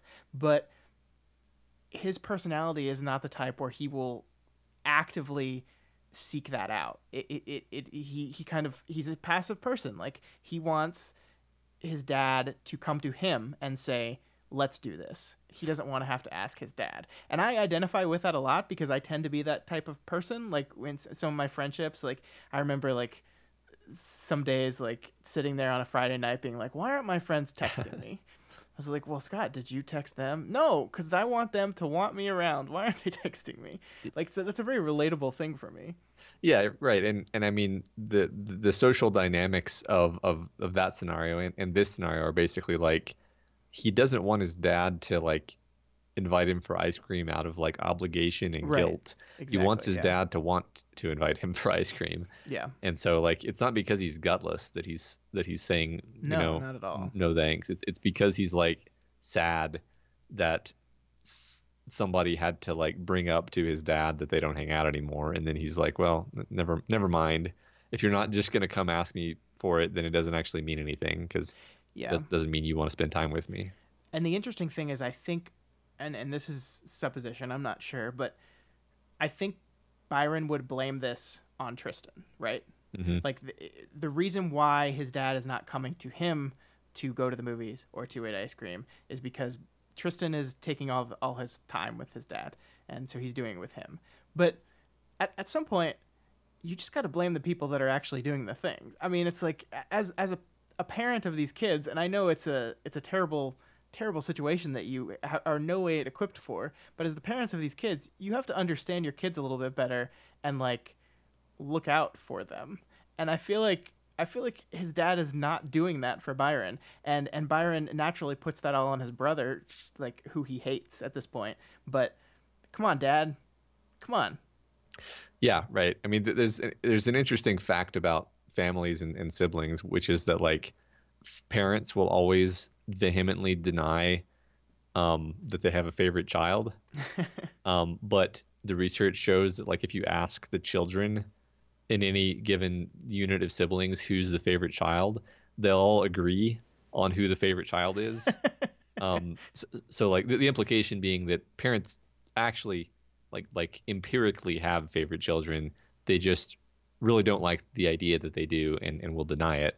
Yeah. And it's pretty clear that their favorite child is Tristan. Yeah, and I get it. He's probably easier. He's outgoing. He makes friends better. He probably requires less work, you know? And that's not fair, but that's the way it is. Yeah, right. But they need to be better parents, probably. And Yes. you don't see Byron like blame his dad for this. He doesn't. I mean, we're not in his perspective, so we don't know for sure. But based on what we've seen of his interactions, it's Tristan's fault because he's manipulating my parents to focus on him and not on me. Yeah. Yeah. But it's interesting because like Tristan seems really angry. Um, resentful, Yeah. and he's just not doing great mentally because he thinks he had to do something because he couldn't keep feeling this way. He'd die. Yeah. And this is I find this really fascinating, Matt, because we had all these talk about these petty surface level complaints, right? Like you read lyrics, you talk to old ladies, you walk too slow. But I think what's going on here is I think Tristan's a very guarded person, and while those things do bother him, um, he also does a really good job of hiding his real like extreme issues pretty well. But I think the end of this section where we're at right now is pretty revealing about the big things that annoy him and are actually bothering him. Right after he says that, he says the closer they were to Brianna to Moonsong, the more distant for the rest of everything felt from Tristan. So like this lady bugs him. Like he, I don't know if I want to use hate. He probably does hate her. And all the little things that he leans on to bother him so much are indeed things that bother him. But I think it's having to be around this person a lot that is really kind of driving him to the edge. Yeah, like you pulled out last episode. I really agree that we aren't really privy to exactly how much that multi-hour long conversation got under his skin, Yeah. and we aren't really privy to why. Like I think Byron's assumption about why that bothered him is not really accurate. Yeah. It's more than that, and it's more complex than that, I think. Well, then I think Tristan's thing is like even in this moment, he's not completely honest. Like if we had seen that moment from Tristan's perspective, I don't know if he would have come right out and said it either because he just seems so guarded about that stuff. He's Hmm. so like he can admit at times how much he dislikes Moonsong, how much she bugs him, um, but it's like he's afraid to admit why. Yeah. And I still think he's this kid with a lot of insecurity underneath him. And I think kind of the fact that his point of view like doesn't show that insecurity almost means I believe it even more. Yeah, he's even more, he's like he can't even admit it to himself, Right. which like a confident person can think about their weaknesses, right? Like Yeah. that's a insecure person has to continually like narrativize why they're right. Yeah. And to be clear, I am not saying any of this justifies his behavior. I'm just trying to find the root cause of that behavior. Yes, yes, and I think he's actually a harder nut to crack. I mean, Yeah. interestingly, I think Byron um, is more introspectively. I mean, we haven't seen much of Tristan like introspection, Yeah. to be honest, but I feel like Byron's more introspectively aware. He's just not very aware of Tristan. Yeah. Yeah. But Tristan, not only is he not aware of Byron, but he's also not really seemingly too aware of himself. Yeah. Which I think kind of goes to show you like the malevolence behind his actions that Byron so often puts there. Mhm. I don't think it's quite that cut and dry. Yeah. So yeah, we switch back to Byron as Tristan smooth talks his way through a therapy session. And I do think it's worth pointing out here in the therapy session that I don't think Tristan is knowingly lying. I think that he really thinks that he would have stopped himself with Nate, Yeah. stopped himself from going further, or he's convinced himself that that's true, even if deep down maybe he knows it isn't. And none of this absolves him, of course, but it's more just to point out that this interaction with the therapist, I don't think is pure manipulation. It's more like spin and persuasion wrapped around his actual earnest issues, which we do know that he's genuinely struggling with. Yeah, I completely agree with that, and that goes in what we were just talking about that Byron sees malevolence in that, and I don't think it's there. Hmm. And I think this Nate issue is actually like a good example of the crux of their entire the gulf between them. Tristan has convinced himself that he 100% would have stopped. Like there's no question in his mind. I would have stopped. Byron has convinced himself that Tristan 100% would not have stopped. And neither is willing to budge on these polar opinions, where the truth is probably like somewhere in the middle. Like Tristan might have stopped. He might have gotten too far into it. Like I just the fact that they're so on these poles on this agreement and like refuse to budge. I think that's their whole deal. Yeah, yeah. I think like I don't know. there's a few things here. It's interesting. Like this is definitely representative of how uncharitable they are to each other. Yeah. I'll definitely agree with that. Yeah. Well, and importantly, like even if this is subconscious manipulation on behalf of Tristan, he's still manipulating the doctor, right? Like he still took 3/4 of the therapy session meant for both of them, and that's still a wrong thing to do. But I think it's much more interesting to see like why he behaves this way and why it's more than just he's bad. He's bad guy. Yeah. Yeah. Um, all this is really interesting in context of like um, how the story starts, where they're in the therapy session, and I'm just sort of thinking over the first scenes we had where Byron didn't really want to be involved in the therapy too much. Like he didn't even show up until after everyone left Yeah. from the first session, and it's a lot of this information in this scene specifically is kind of contextualizing that. Yeah. Kind of want to go back and read that actually. So yeah, then we switch POV back to Tristan, and we're seeing a later conversation with Vaughn. And here Tristan is actually controlling, the body.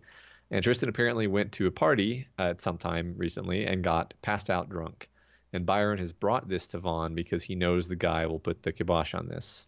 Yeah, and of particular interest is this one part where Byron says, "Every day since we could form partial sentences, he's been trying to talk to him. I've come out with one win, one case where we disagreed, and I got what I wanted or needed." And Tristan's thought is, "Sounds about right. That's your fault, not mine." And that, again, is an asshole thing to say, but it is so instructive of Tristan's worldview and how he looks at winning or losing. If you lose, it's because you're weak. And since Byron loses more than I do, he's weak. And I think that's like it's so fascinating to me, because I think that also reflects why he's taking the loss to the failure to get Paris so hard, because that is seen as the reason he lost that fight is because he was too weak. And that kind of ties into his insecurities, and that's why he obsesses with. Byron correctly says this is the type of thing that you're going to obsess about. And he's right, because he doesn't do well with losing. Yeah, and I think to kind of briefly go back to that concept of the narcissism of small differences, like the reason Tristan is so like beyond annoyed, and like almost rankled by what he perceives as Byron's weakness, is that he can't stand weakness in himself, and seeing the weakness in Byron is like seeing the threat of that weakness in himself. Yeah. And yeah, I think you're right. It makes him like you can almost, like, maybe this is almost too charitable actually. You can almost think that he's just like in his heart like rooting for Byron, like, come on, you can be stronger than this. We don't actually see any evidence of that. He really just seems to be very like scornful and disdainful of Byron. Well, one of the interesting things is that the way this is structured, we don't see from Tristan's point of view until after things have gotten really bad for him, right? Mm-hmm. So like I think that is a too charitable read for the Tristan that we're seeing in these chapters.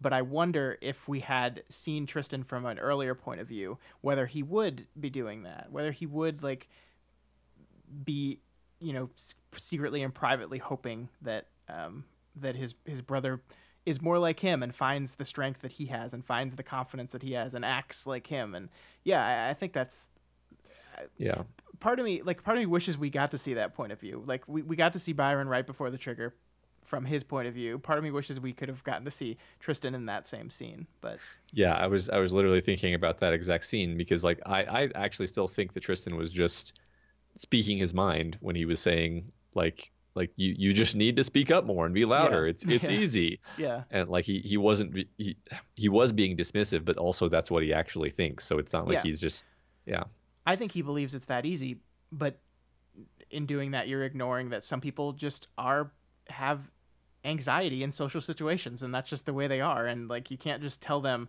no, just talk more. So yeah, I mean, I think he's coming from a real place, but being dismissive at the same time. Right. Yeah, absolutely. So yeah, Vaughn says no more drinking to excess, and Tristan immediately becomes emotional and desperate and says this is his only outlet. Yeah. And here he remarks that, you got another win, Byron. And he credits the reason why he got the win to Moonsong, that he learned these techniques of winning from Moonsong. Once again, I think like a moment that betrays Tristan's feelings, and the things that are really, really, really bothering him. Yeah, It's that's interesting because I read it a couple times, and I don't know what exactly he means by that. Like just the idea of going to the boss with the thing that he knows, he's gonna side with you on. Is it because Moonsong is like a politician's daughter and because it's a clever move? Like it's like it is a clever move because it yeah, works. So is that yeah. what like? But you're right though. Like that, like him connecting it to Moonsong severely indicates that he's just super annoyed with Moonsong. Yeah. Yeah. I mean, I think it is that she's a politician's daughter, and he clearly like points out like her politician smile and like that Hmm. she's good at that. He sees her as a person that butts her head into situations that she doesn't belong in. So I think he's taking that action and laying it on Byron, getting involved in this when he feels like he shouldn't have. So yeah, I mean, I think it makes sense that he's pinning this on her, but I think it also betrays that extreme emotion he has towards her that he tries to write off as just her being the smarmy politician, but I think is a little more deep seated than that. Yeah, I agree. So somebody I think like maybe in the Cauldron Discord made a remark about Tristan's drinking and partying being disordered behavior, and I thought that was interesting. Especially that like what was interesting was that until they said that, I really didn't like have the conscious thought of why does this 15-year-old feel that he needs to drink heavily and be crazy in order to relax? Because that's not really right. Yeah. And he thinks to himself like no passion, no wild abandon, no freedom, no time, and less fun, no life. And it's like that's catastrophizing, and that's also like being way too dependent on a behavior that's like pathological in the first place. Yeah. Oh yeah. It's an extremely unhealthy outlet, like for anyone, let alone for a kid. And this is another one of those situations where I think Byron was right. Like the decision here, just like the decision with the sex stuff, is probably the right one. Like you probably shouldn't be going out and getting smashed all the time. It's not good for you. And the fact that you need to do that it means you're not doing great, dude. Um, Yeah. I think the interesting thing to me here then is Tristan considers this his outlet, and that gets taken away. And because this is his outlet, he loses it. But Byron needs outlets too, and his outlets are much more acceptable because I'm guessing his outlet at this point is just Moonsong. Hmm. Assuming he's not like stabbing himself with a pen every night still. Right. But his outlet is a much more balanced and acceptable one. All of Tristan's outlets are being taken away from him. So you see how yes, the thing he was doing is super unhealthy and he shouldn't be doing it, but you're also taking away the only things he wants to do from him, and like that's why you're seeing him like being driven into a corner. Yeah, and Tristan views this as a battle that he's losing. I don't know Yeah. if I doubt that Byron views this as a battle that he's winning, but Tristan's like you're taking everything. Not only are you taking everything away from me, but you get to have a girlfriend, Yeah. and like everything's working out for Byron, and I'm losing everything. Yeah. Which again is like it's asymmetric because Byron isn't like on cloud nine. No, not at all. Probably still having a really hard time. Yeah, I'm sure he is. And if you were to ask me, I think this is the moment that he starts formulating his plan. He's pushed into the corner. He says here, no life. He specifically says like he's specifically thinking his life has been taken away from him. So the only recourse he has at this point is to take it back. And the only way he can do that is by getting rid of his brother. So this to me is when the plan starts formulating. I think it's very telling that in this moment he immediately starts talking about Paris again. Like right after he's gotten this ruling from Vaughn, he says, "Please tell me we have some news on that asshole Paris." "We don't, but you'll be the first to know the moment something crosses my desk." "Please," Tristan said. He raised himself to a standing position. He walked over to the door and found himself unsure if he'd said it loud enough to be clear. More firmly, he told Vaughn, "Please."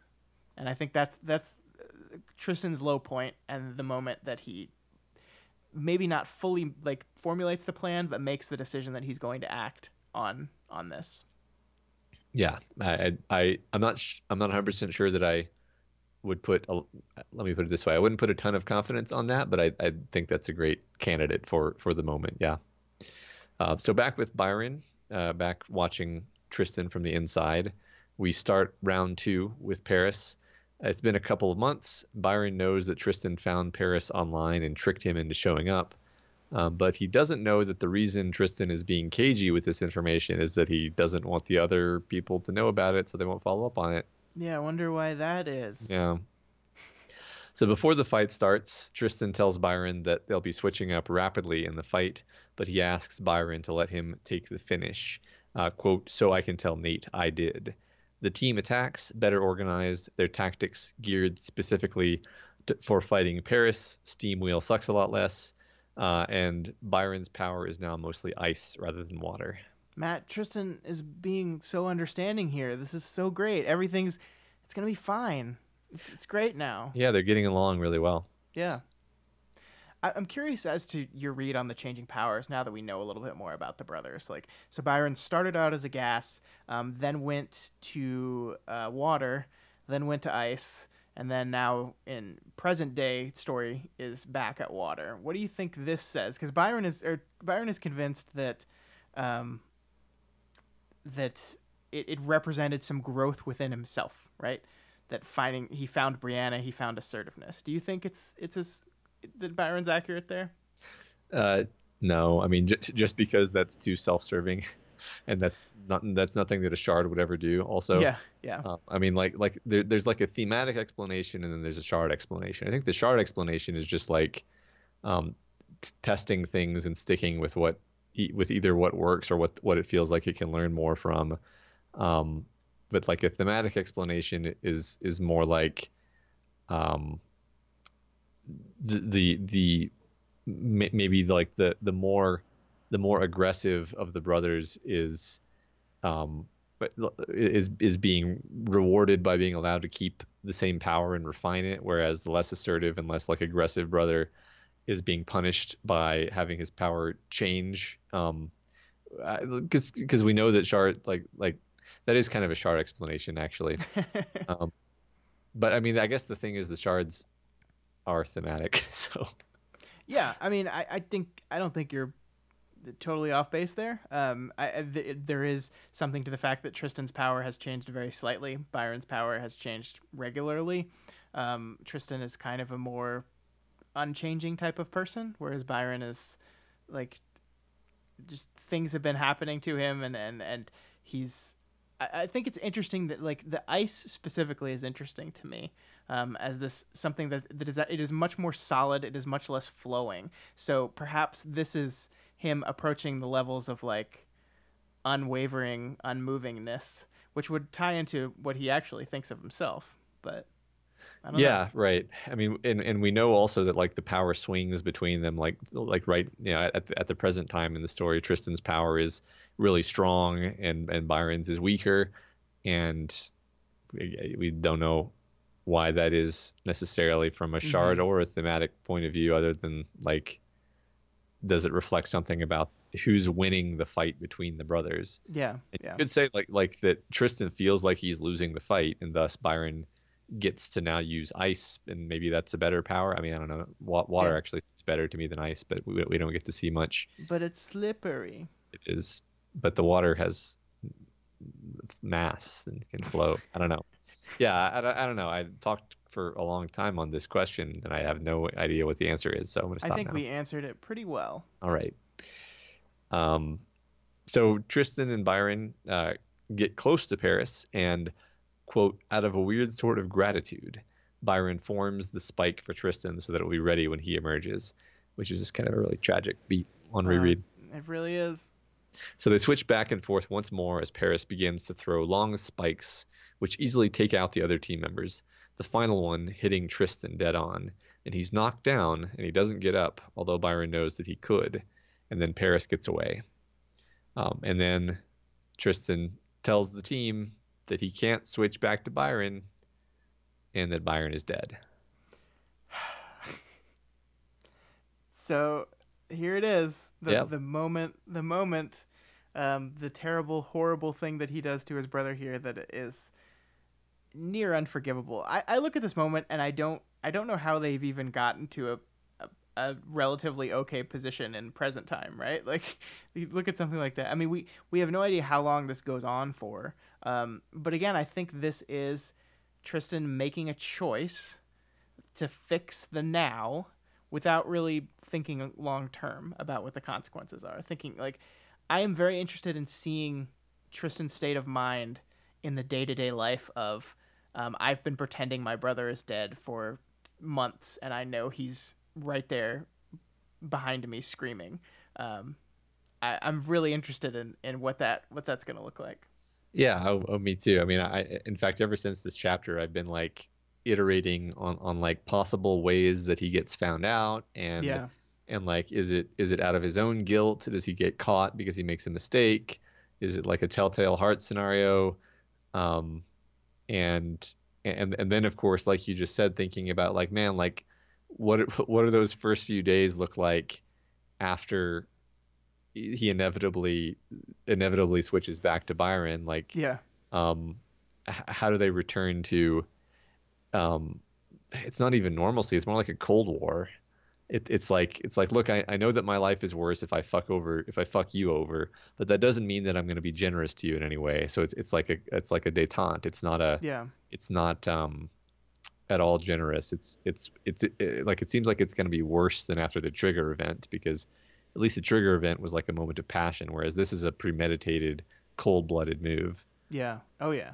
And it's interesting because like he designed it this way, right? Like if he really wanted to do the I'm going to pretend Byron died thing, like it didn't have to be Paris. Yeah, It's Paris because Paris killing Byron is Tristan two birds one stoning it, right? Like he gets rid of the problem of his brother, and now Paris has killed a cape. So now any holding back that his team was going to make him do in an encounter with this guy is gone. He's going to have much more free reign because Paris just killed someone. that's a great point. Yeah, it's just really excited to see what happens. Yeah. Yeah. Um, yeah, I do think it is interesting how, like we talked about this a little bit earlier in the show, how this reframes a lot of Tristan's choices in the present day. And we talked about how kind of insane it was to make that agreement with the hitman to do the fate worse than death thing. Well, Tristan did a fate worse than death thing to Byron for God knows how long. So it from a Tristan perspective, it looks much more reasonable why you would say, I need to put a safeguard up again because I'm going to be tempted to do this again. And the only way to stop myself from doing this is to basically do to me what I did to Byron in a different kind of way. yeah, yeah, right. Um, and I think it's appropriate to ask as we move into this next chapter, like, do you think this is the murder charge, like the murder for which he's going to be charged? I don't think so. I don't know how that would work because Yeah. obviously they're going to find out it's not there was no murder. Well, I think potentially they find out that he set up the encounter, and then they say you set up your brother's murder, Yeah. so you're the murderer. But what part? I mean, what part would be set up that looks incriminating?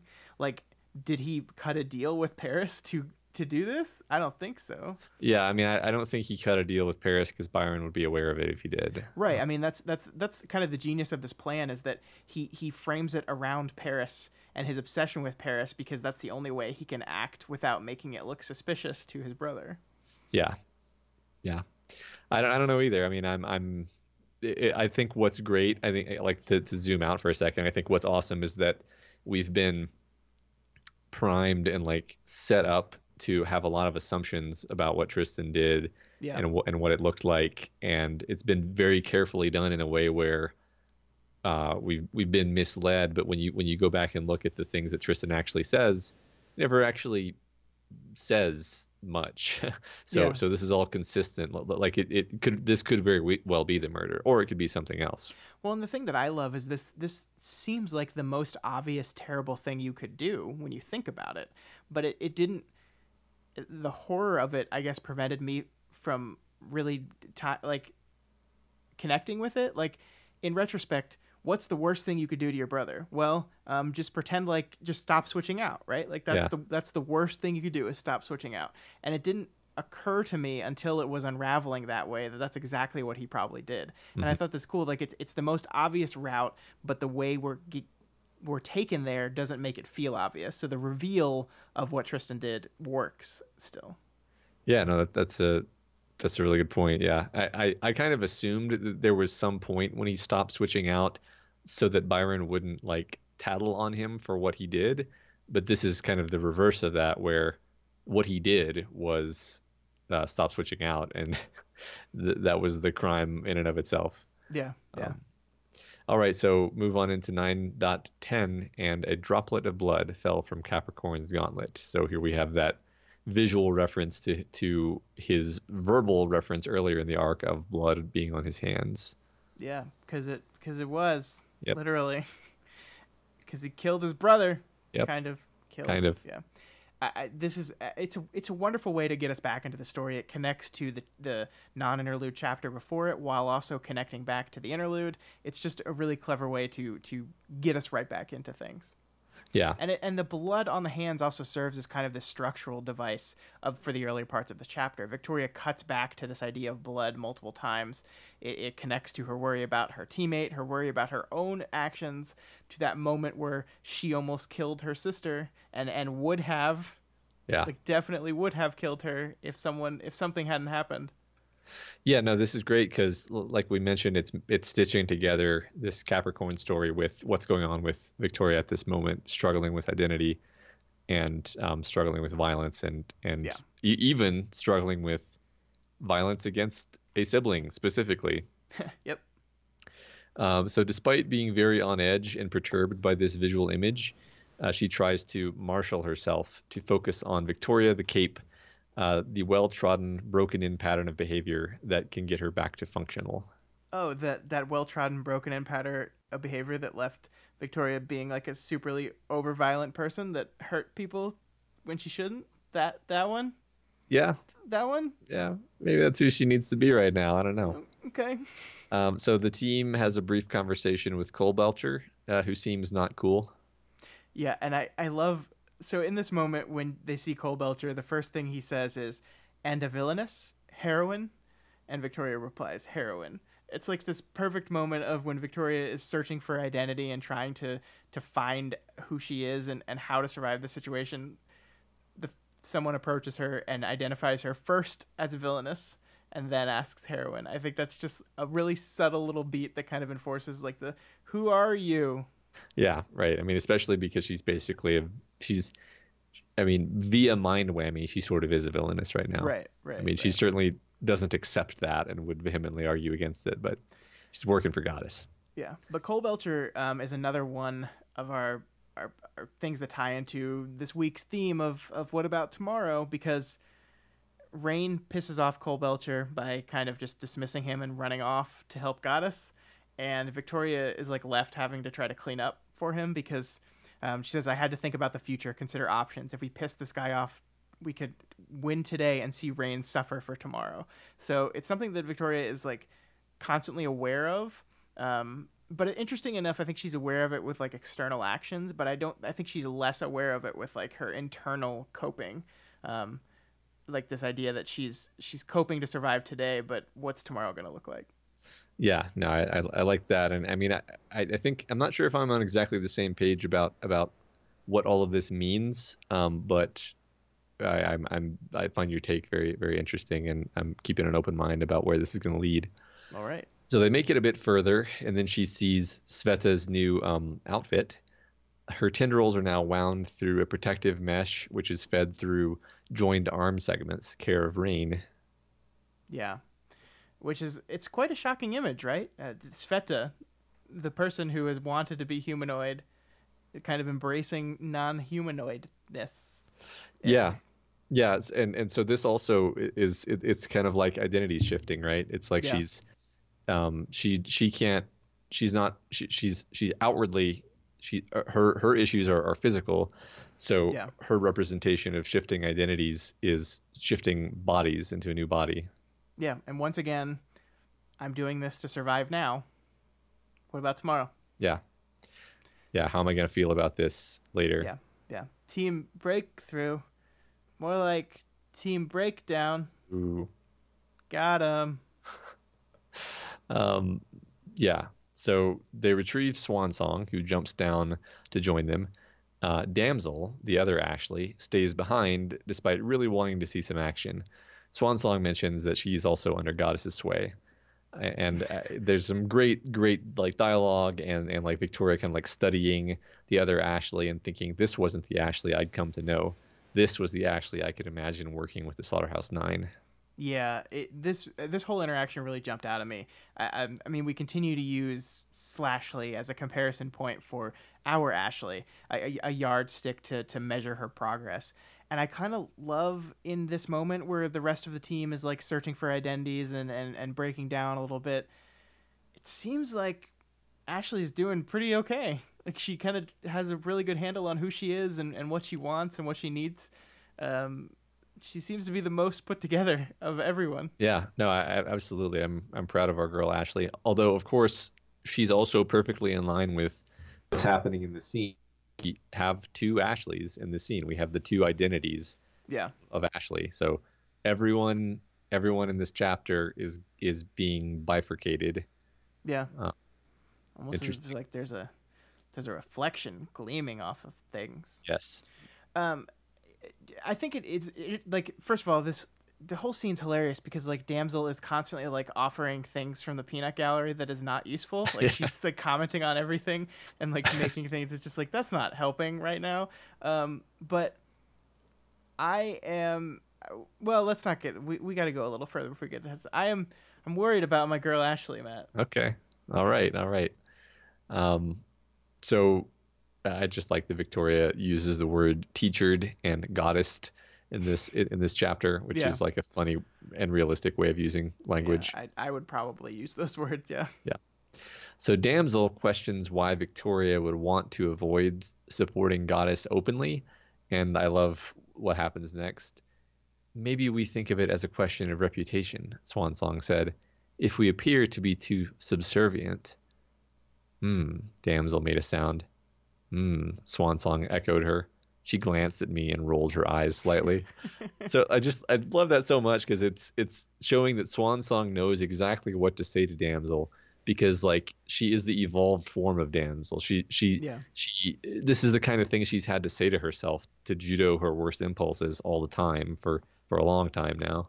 Yeah, I love it. Like I love seeing Ashley go here. It is so great, and therefore, it makes me worried. Uh-huh. Here, I think Ashley's gonna die, and I like.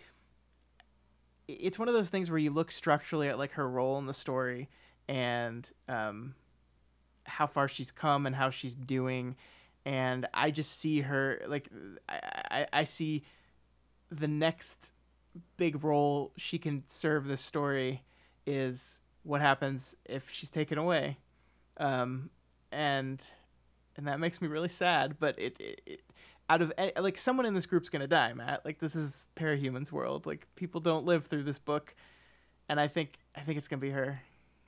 Well, as I said earlier when you told me this, I both can't and won't accept that. Or like I'm just saying this because perhaps saying it means it won't happen. I don't think um yeah, no, you're right. That's definitely gonna work. Um all right. So next, moving on from that terrible thing you just said, I'm sorry. It's just Ratcatcher. how I feel. Yeah, okay. All right. So Ratcatcher arrives with Crystal Clear. She's made a mask for herself, the only time I remember a mask being specifically mentioned inside the prison. Ratcatcher and Crystal Clear decide to go underground to enter the network that connects the buildings, and possibly find a way to signal for help. Tress goes as well, and Swansong comes along because she doesn't want to fight Lung and end up killing him. Yeah. So are you saying that Ashley like has such a good grip on herself and her identity that she knows exactly what situation she should be in and what situation she shouldn't, Yep. and is able to choose for herself? Uh-huh. She's Wow. found self-actualization. Yeah. That's wow. I'm so proud of her. Surely nothing bad will happen to her. Oh my God. So so now Victoria invokes the Tristan Byron protocol, and Tristan complies, despite not being sure if Byron can be trusted. Oh my God, Byron was right. Tristan doesn't trust him. It's here right in front of us. Yeah, This is it. it's funny. So they come upon Lung and the pharmacist taking on the prison guards. The two of them play off each other, creating huge amounts of fire, but only where they want it. Lung recognizes Victoria. Dallin, Lung growled the world, still capable of speech. Pests. Too many of you remain. Which is just like a really shitty thing to say. It really is. Like, it's awful, but it's also kind of badass. Yeah, it's kind of a totally Lung thing to say. Yeah. Goddess then arrives at the fight with Lookout. Monokoros is present as well, her hands on Lookout's shoulders. It's fine. It's fine. There's no problem with this Nope, at all. I'm okay. I'm just gonna skim right past that. The chapter ends with Goddess and Lung going for each other, and Goddess's power failing to connect with Lung due to the pharmacist's intervention. Yeah, and I actually think the end of this chapter is some of Wildbow's like most beautifully like evocative writing.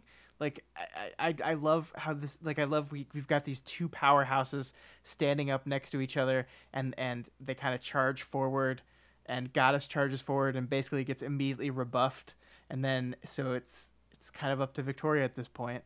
Yep. And the sentence ends with, "I took flight past flames and towards blue motes and lines into that self-same snare." It's so badass, and it's so well put together, and we're going into an action chapter, and it's a perfect way to get in there. Yeah, I love that as an ending of just, and yet again, Goddess is being an idiot, Yeah. and throwing herself into a stupid situation that Victoria recognizes as such, and is like, well, I guess I'm gonna have to save her. Yeah, and again, I think Wildbow covers himself so well sometimes, because like the immediate reaction here is, well, why doesn't she just use her mind whammy on him? And it's like, oh, she tried, it just turned into purple fire. Right. Exactly.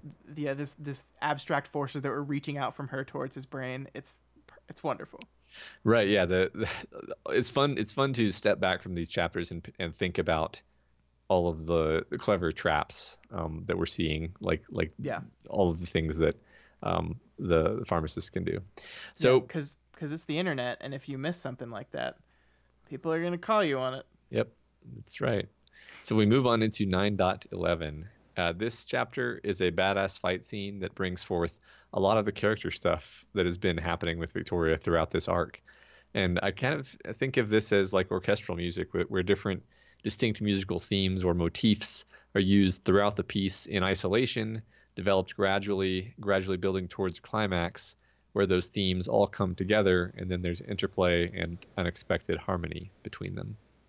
Wow, Matt, that was really fucking beautiful. I can't do any better than that, so I'm just gonna say I concur. Awesome. So Antares fights Lung using all of her strategic insight, controlling the movement of the purple flame with her aura, trying to duel him with the wretch, and keeping just ahead of the flames with her flight. She continually tries to figure out where the pharmacist is hiding as she fights Lung, understanding that she's the linchpin of the battle strategy. At least once, she throws herself skyward and then turns off all her powers, sailing through the dark sky like a projectile. Then there's another moment in this fight, which I can't help but read a lot into, where she suddenly realizes that her perception of what she's seeing is completely wrong.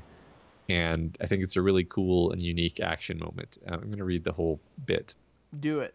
I used the sea of purple fire to orient myself, the dots and slices of yellow and orange serving as my position reference for where the apartments and staff buildings were, and put everything into that perspective frame. I lurched to the side as if by some telekinetic force, found nothing recognizable, and glimpsed another sea of fire, of red and orange. Fear stabbed me in the chest as I tumbled through a world that made no sense. The sea of purple I'd seen before was dissipating, breaking up, and a wall of fire loomed before me, pulling me toward it with an insane, inviolable force. I forced my frame of reference to shift again. I'd had everything the wrong way around. The sea of purple fire had been the residual fire from Lung's attack, the dots of yellow and orange, just sparks in the air, not the faces of buildings, a moment of dizziness, of disorientation, and limited lighting.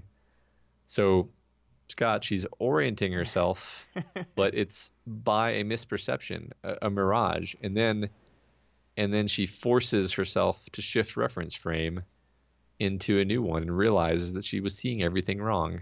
Oh, yeah, that's not at all relating to exactly what's going on internally with her. I mean, I'm so glad you pulled that out. It's one of those things that works as just this badass scene where she like is forced to shut her power off and just goes tumbling through the sky, and like it would work really well as a visual scene. But yeah, it so fits what's going on with her that she's looking for a signpost, a way to orient herself, to orient her mind in this battle, and as soon as she comes across one that's a problem, she reorients, she shifts to something else. She pulls a new personality out of her personality hat and grabs onto it as an attempt to right herself. Yeah, it's so wonderful. Yeah. So, of course, as the fight progresses, Lung changes, eventually achieving something close to his full dragon form.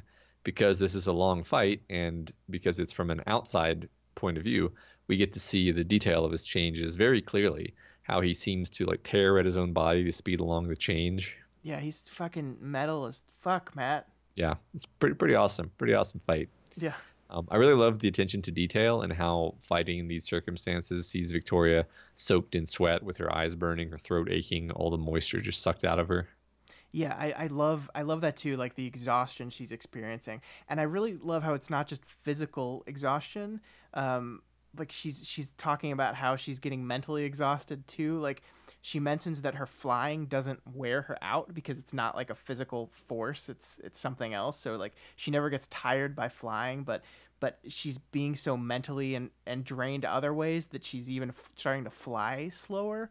And she makes a note in here that like as she's fighting, as things are getting worse, she's feeling less and less human. It's like even the new selves that she's grabbed onto are starting to wear down and wear out, and she's not sure where to go. Yeah, no, I think yeah, she's just she should have stopped fighting a long time ago, but like you said earlier, she can't, and she's just losing. She's becoming more automatic and more animal. Yeah. Yeah. So as the fight starts to go badly and she becomes hemmed in by fire, she loses her grip again. She loses her functionality, and the bad thoughts start crowding out the ones that she uses to keep herself together. And she thinks, but to act as Glory Girl, to have Amy take that away all over again, it made me feel like my essential being, my heart, wasn't even there anymore. That heartless emptiness inside me wasn't anything new, but it had never hit me to this degree at a moment that I felt like I was functioning. So what's happening here is like she can't rely on the warrior monk or Glory Girl, so she resorts to relying on the wretch. Yeah. Which earlier we had mentioned that she kind of found some strength in the idea of her, the time when she was a blob, and that thought hadn't repelled her. And the wretch in this moment of desperation becomes a source of strength for her.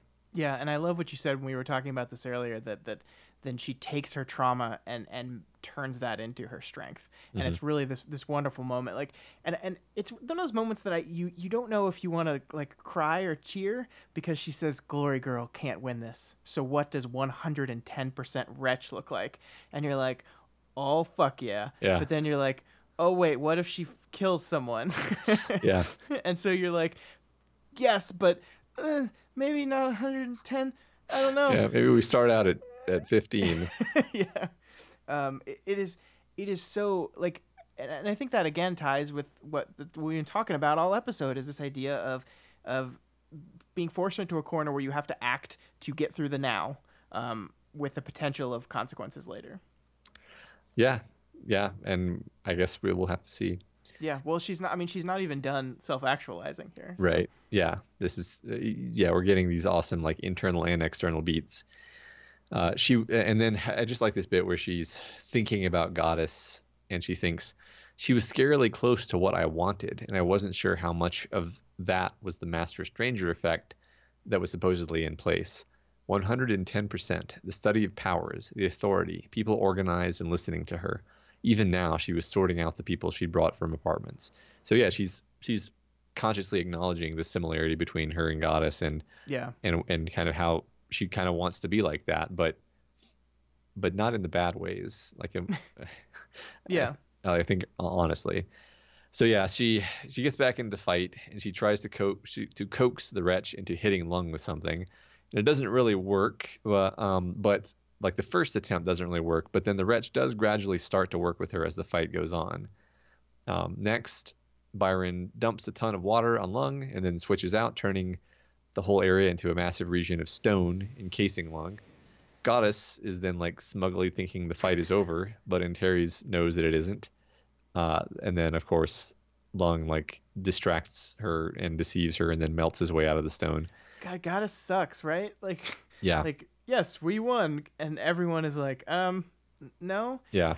I think this is like, this is so like, Goddess seems to me like a person that's so reliant on her powers that like she doesn't think anymore. Yeah. Like imagine she has a danger sense, right? So like imagine having a danger sense your entire life. So you don't have to like plot out long term like what bad things are going to happen, because it's just like, well, if something bad's going to happen, then I'll feel the bad thing.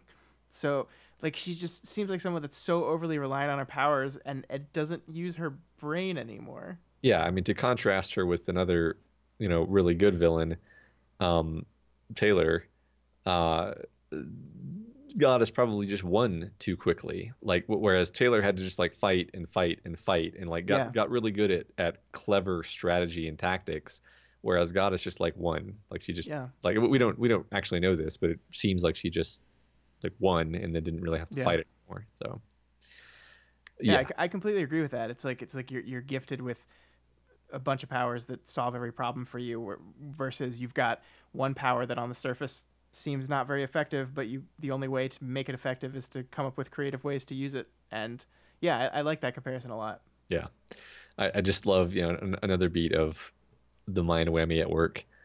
Victoria thinking she had her good points, she had her great points, she had her amazing points. Even this wasn't one of them. I paused for a second, then decided it was endearing. Then things were good. It's so aware while simultaneously being unaware. It's like, yeah, I mean, she's great. She's perfect. She's awesome. Yeah. This is kind of shitty. Yeah. It's Wait, kind of dumb, hold on. though. Actually, it's kind of cute. Yeah. Yeah. All right. It's like when you're in a new relationship, when you've decided that like an annoying thing someone does is actually kind of adorable because you like them so much. It's like, no, it's actually just annoying. It's like you're gonna get there. Oh, that's a great comparison. So they go back into the fight, and working with the wretch, Victoria uses all of her available hands to throw Tristan's stone spikes like javelins. Goddess leaves the fight, and now it's basically just Victoria in wretch mode, bringing the motherfucking fight to Lung, chasing him through the sky, goading him with the aura, and through this fight, she achieves her goal, which is, of course, not beating Lung, because she knows she's not going to do that, but rather figuring out where the pharmacist is hiding. And like as soon as she sees an opening, she peels off, smashes through the building after the woman, psychologically manipulates her into panicking, and then holding her hostage with a metal spike to her throat. Remember earlier when Goddess asked Sveta if she could hold a knife to someone's throat, and it was clear that she couldn't? Well, guess who can? Yeah. Yeah. So this is amazing, right? And I think action scenes in this book are never simple. They're always complex. And I'm not just talking about like the number of powers and the strategies going on. I mean like emotionally complex. This is one of the most emotionally impactful scenes I've read in this book so far. Victoria is amazing here. She's doing all these badass things. Like just the visual mind's eye image of what this fight looked like when she's like carrying these shards of Tristan stone and in her wretch and just like constantly throwing them at him. It is so wonderful. Yeah. Well, and like he's like a huge dragon monster, and she's basically soloing him. I mean, she has support, but she's the tank here. and it's pretty fucking badass. Yeah. And more importantly than the physical though is what's going on in her head, right? Because she has said I'm going 110% the wretch. And then she realized even weaponizing my trauma, weaponizing the wretch is not enough. She starts saying, "Okay, warrior monk, I'm going to use that. Scholar, I'm going to use that." And then by the end of it, she's saying it wasn't about finding that one part of me and executing it beyond perfectly. The warrior monk, the wretch, the scholar, the girl, all together. This is Victoria taking those disparate personalities that she's been using as coping mechanisms, and instead of running into one, she's combining them. She's becoming one person. She's becoming Victoria, and taking all these disparate parts of her and making them as part of the one thing. And that's amazing. Yeah, this is such amazing character work, and you're just so into it because and it's also that psychologically realistic thing because like she was shattered as a person, she wasn't functional anymore, and we've seen her try on different personalities to see what could be functional, what could work for her, what could make her happy, and realize that like you know what I've like this is her realizing like you know what I have all of those pieces, I just need to put them together now. Yeah, and I think that's, I mean, that's recovering from terrible things that happen to you, right? You try to find a different part of yourself, and eventually you realize that these are all these disparate parts are you. And like I love this metaphorically has how she's dealing with her trauma and the things that happened to her. She's reforming who Victoria Dallin is, and I love it. And like to fit in what we've been talking about, I wonder what the consequences of this will be going down the road. And I don't like I'm not, like I said, halfway through this week's reading, I was worried about Victoria. I'm much less worried about Victoria in this moment. She seems like she's, at least for the moment, found a measure of herself, and that bodes well for me. Yeah, yeah, right. Like we've seen a lot of splitting and refracting and like light being split by a prism of all these different characters and their identities. And here it's almost like one of those combining prisms where the rays of light are shining into it and combining into one. Yeah. And it's super satisfying. Now, the interesting thing about this, Matt, is so if we say that the way she got here, like the way she built herself up was being torn completely down. Therefore, we're saying that the meeting with Amy actually was kind of almost a catalyst for this growth. What that says is, yay for Victoria. What's the opposite side of that coin? Because Victoria left this devastated but rebuilt herself up. Amy left this encounter completely destroyed.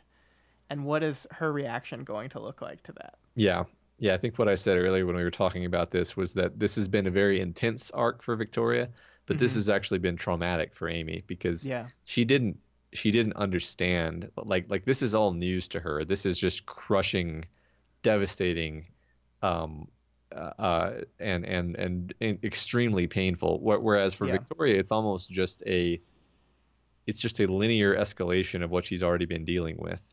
And like you said, that escalation has actually pushed her to the point where she's had to formulate a new identity that actually serves her. And now she's like, it's like click. It's like I'm actually very eager to see like how she reacts to Amy after this, after like kind of having everything come together for her like this. Yeah, I'm for the first time in this book actually worried about what Amy's going to do.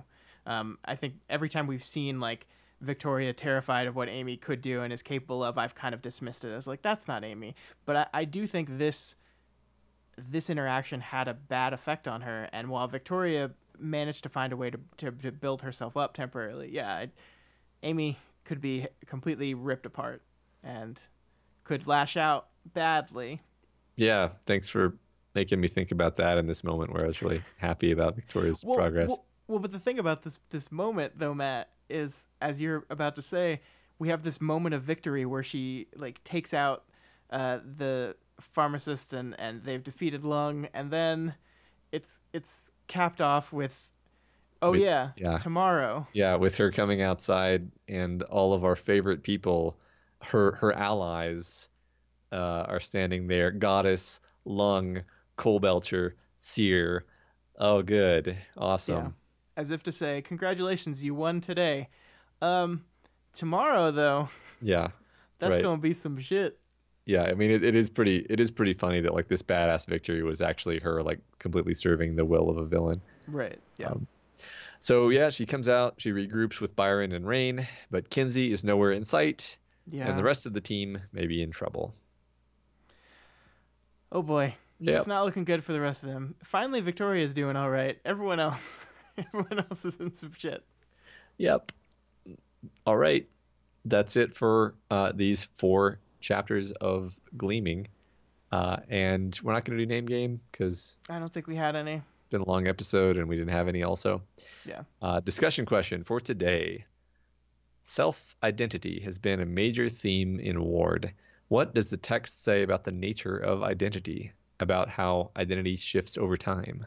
This feels like a real English class question. Yeah, thank you. And looking That is forward. to say, I like the question a lot, and I'm very interested to see what you guys come up with. Yeah, yeah, me too. Um, so that's all we have for you this week on We've Got Ward. You guys are all part of this show, so feel free to provide us with advice, questions, or thoughts on this week's reading. You can reach out to us via email at gotwormpod@gmail.com or over on Twitter at gotwormpod. My personal Twitter is at scottdaily85, and Matt's is at moredinamail. You gotta mix it up. Yeah, Gotta mix it's, it up. it's true. If you're not already subscribed to We've Got Ward, we strongly recommend you do so and never miss an episode. You can find us on iTunes, Stitcher, YouTube, Google Play, and pretty much anywhere else in the world you can listen to podcasts. And as always, you can find all the podcasts we do over at doofmedia.com.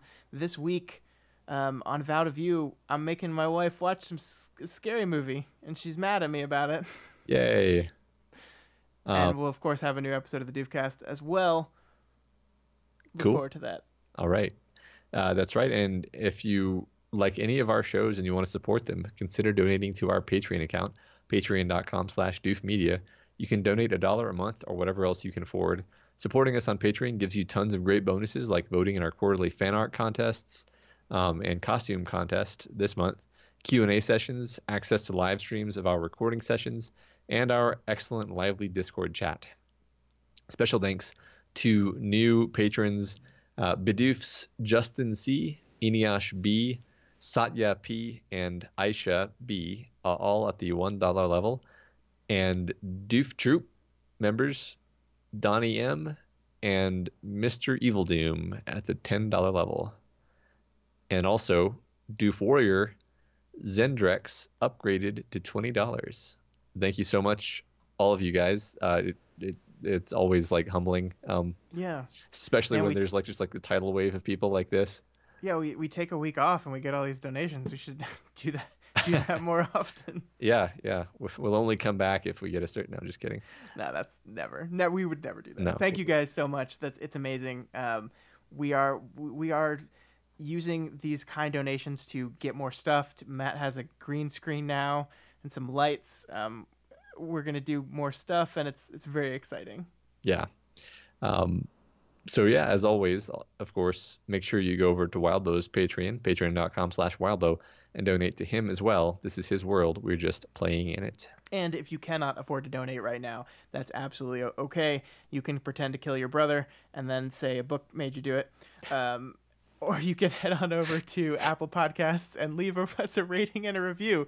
This week's review comes from Taco222, who gives us 5 stars and says, I've recently binged through all of We've Got Worm and am nearly caught up on We've Got Ward. Matt and Scott have greatly enhanced my appreciation of the series that was already one of my all-time favorites through their thorough analysis, keen observations, and humorous discussions.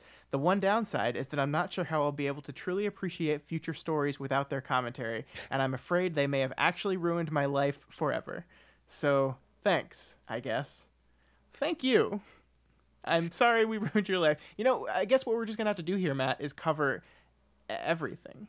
Yeah. Just all the stories. I mean, I've been meaning to suggest that, Yeah, That's my idea. let's just do that. Yeah. So let's just get started. All right. All Um, right. all right, that's it for this week. We'll be back next week to cover the next two chapters in this story. Will we finish gleaming? Find out next week on We've Got Ward. I mean, probably, right? I don't know. Me neither. No idea. Let's stop recording now. Me too. I was trying to come up with something clever to say, and it just didn't happen. No, I you ran out of cleverness energy. Yeah, that's true. That wasn't that long. No, Is that right? Yeah, yeah. That's good. Good length. That's what she said.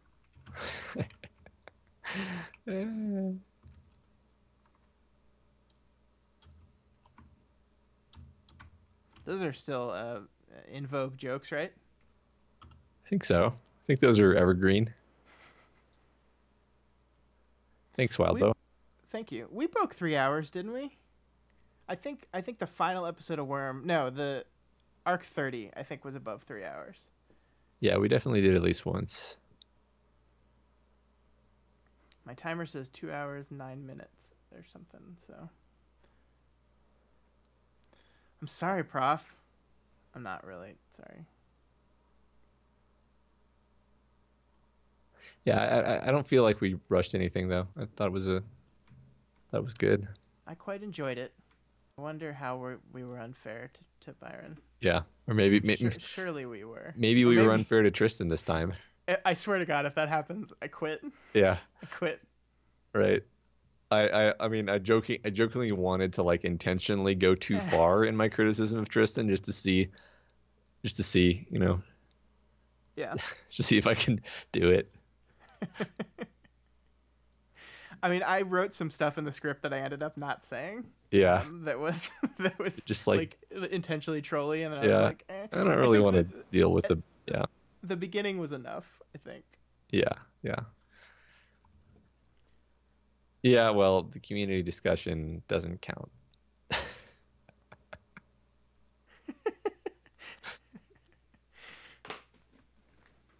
It doesn't. I mean, it's just what community discussion? We've eliminated that.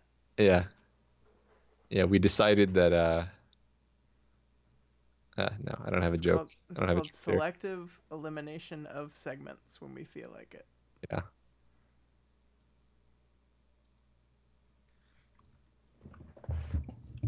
I like, we don't know for sure that's happening, but I am very fascinated to see Tristan. Wow, you moved that mic right next to your your computer and it got loud. Well, I'm just trying to get on my face. There, that's better. You just gotta do this. Do one of these bad boys. What happened to your thing? Why are you so much lower than you were? Did you like sink into your seat? I just scooted down on my seat. Okay. That's all. Yeah, I think I'm sick. You looked like you were in pain during that. I'm having a headache, which is very depressing to admit. There. Because I haven't had a headache in like 2 months now, but I think I'm just sick. Like even normal humans get headaches when they're sick. So I think I'm just sick because like I've been sleeping like 9 hours a night and then like waking up and still feeling like I want to sleep more, which is not like normally 8 hours. I'm completely fine. So it is weird. It's basically been this way since I came back from my trip. So I'm like, is it jet lag? But like I wasn't there long enough to really get jet lag. So and also it was like a 1 hour time difference. So I'm just really kind of perplexed at why I'm dragging like this. Yeah, that's not good. He has a boom mic, right? You have a boom mic. I mean, or a boom arm. Yeah. Kind of. It's not giant. What do you mean kind of?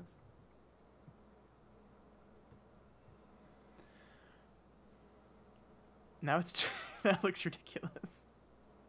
I should just leave it there. I love how like pissed off Victoria is behind you every like 6 seconds, and I have to look at she is most displeased. Yeah, I was wondering if that was distracting. Maybe I can change the refresh rate or whatever. So it doesn't. I just push mine like this when I don't want mine. Just push it away. It swings, and I just swing it away.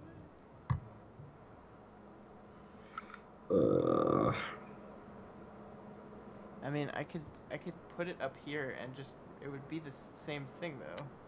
This thing isn't long enough to actually be like above me. Like it's pretty it's useful, but it's not like multi-articulated. It has like one actual hinge joint. You should get the one I got. It's like amazing. Yeah, It's also well, really expensive. Michael has it too. maybe I will. It's the one Michael has. I want the one Joe Rogan has because he You can't. basically just like moves around freely and then just like moves the mic to be in front of his mouth wherever he is. Well, that's probably out of our price range. Maybe. I'm assuming. Oh, But this was like $100. we have a price range. No, we don't really. I mean, if it's like $1,000, don't get it. Like I would love to buy a better mic, but the step up on this mic is like fucking a lot. And this is a pretty good mic, but it's not a professional mic. Yeah, and I'm fine with my mic actually. A gyroscopic mic, yeah, that's a good idea. Like a hover mic. Get a silent drone, because I'm sure you can buy those. Just have it hover right in front of my face. This is ridiculous. Yeah. A few more years. Your computer is so loud. I was gonna ask for your computer building advice, but I don't want a computer that loud. Oh, I don't have any advice. I mean, just give me. By advice I meant just give me the list of your parts. Oh yes. No, yeah, as I said, I'm kind of annoyed. I was like, the number one criteria for building this computer is that it be quiet, please. Well, I mean, it's on top of your desk, right?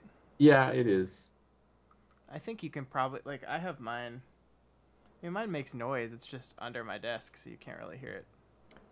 I could try to move it. I think the original reason I put it here was I was worried about babies pulling on cords, but I don't think they'll. I think I there's don't, maybe a 15% chance they'll do that. they're getting older, man. Yeah, They're getting past pulling on cord age. yeah, yeah. Well, I guess except for the youngest one. You know, I always think that, and then they'll like do something that I just wouldn't think that they would do. So it's Fair. kind of I mean, like eventually, yes, eventually they will be, but yeah. That's fair. Are you? Maybe your mic automatically switched. Oh, Maybe that's why I'm hearing so much. do you think it switched when I moved it? It wasn't like this the whole time, was it? No. Okay, let me see.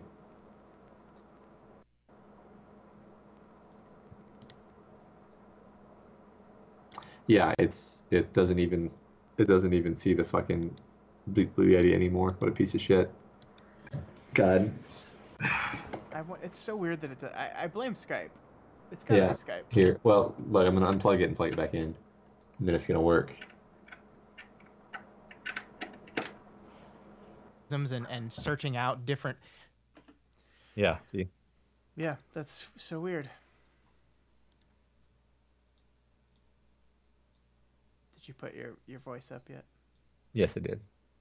You're so on the ball with that. It's wonderful. I know. So I recorded 50 minutes with Adrian yesterday talking about Fantastic Fest. Oh, cool. That's gonna be fun. I'm gonna have to cut it down a little bit. Is that gonna be like a Doofcast? I thought I'd just attach it to like a segment in a Doofcast. That's Yeah. cool. Yeah. Um, Did you do that thing for Eneasz yet? oh fuck no, I totally forgot about that. I'm sorry. It's okay. I talked to him today. He hasn't even he doesn't even need it yet. So like it's not late or anything. I'll do it within a day or two. Okay. Yeah. I mean I'm not trying to be a nag. It's just No, like, I said I would do it and I forgot. So Yeah. it's okay to nag.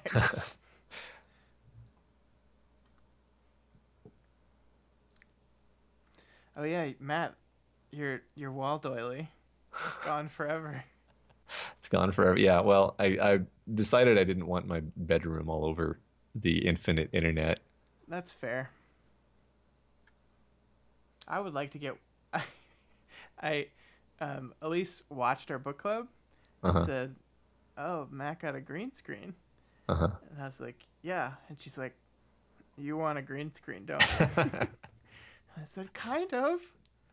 She's like, but what about your movie shelf? You would have to cover it. And I was like, we can move the entire room around again. Don't worry about that. Well, also, I'm not sure if I got the best possible green screen because it's like fucking enormous. Like Yeah, you you could got get it. It one was that really big. you Yeah. could get one that just kind of fits behind you, and then you could actually put it away when you're not using it.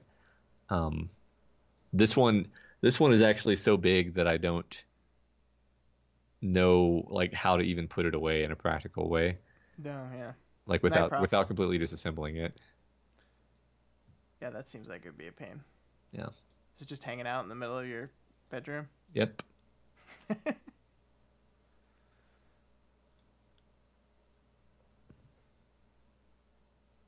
Just put your movie wall on the giant green screen. That would be ridiculous. That's pretty funny. I should just I don't know why I thought this was that funny, but I should take a picture of your movie wall and then put it Put it on on my your. green screen. You Yeah. bastard. You should do it.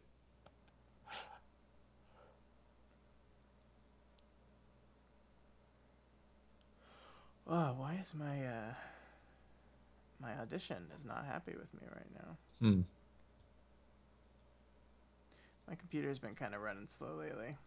I think it's telling me it wants to be replaced.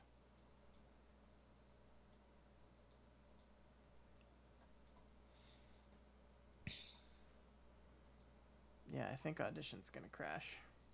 I hope it crashes in a we recovered your file kind of way, and not in a your file's gone forever kind of way.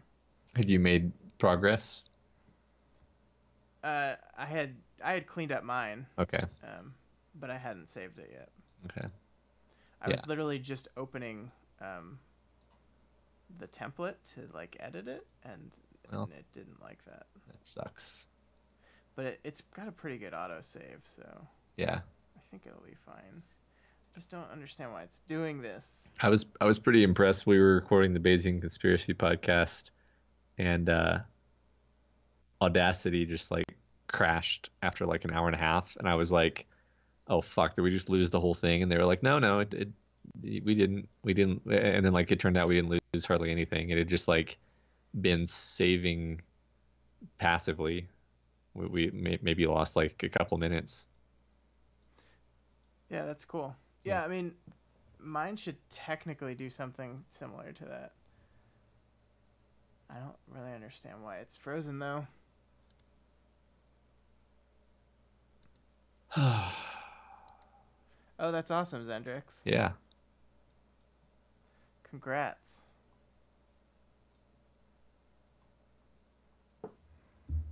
Scarf Girl put a Bonesaw picture up in Worm Spoilers. You need to go look at it. Okay. It's excellent, as always. Here we go. Oh, they're so good. I know. I should dress my 2-year-old as Bonesaw. Yeah, you should definitely do that. I really think I'm gonna have to. I'm really terrified about this. Should I wait for it to try to recover? I don't Like to switch from not responding, or I don't know. Don't know. Not gonna help at all here. Gonna be really noncommittal.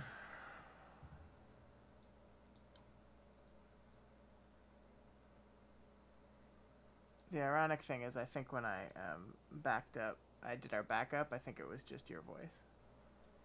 Which is Okay. the one thing I definitely have. Okay. So now I'm worried about my voice, which I don't have a backup for. Oh, good. In that case, I'm even more paralyzed by indecision. Yep, yep, yep, yep.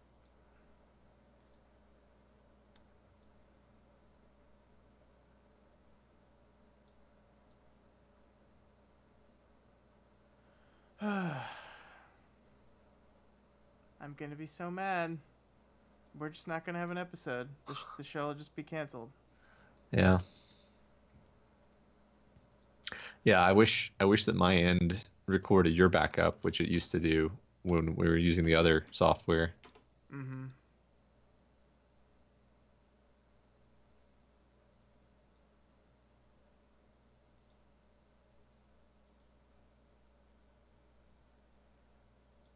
Oh boy.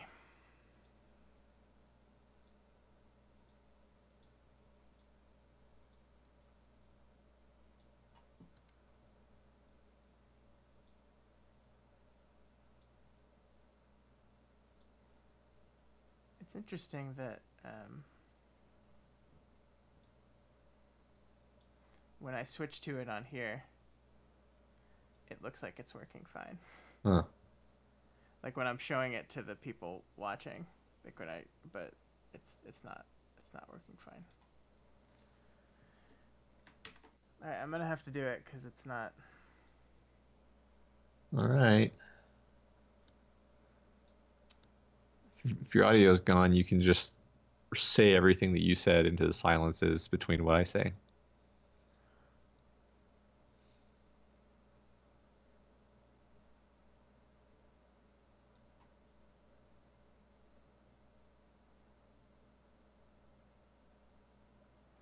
The problem is like all my memory's being used right now, and it's fucking Chrome. Okay. Do you want to, I don't know, would it help to get off of Skype and all that stuff, Yeah, I mean, I don't think memory that's gonna wise? solve the immediate problem of things like.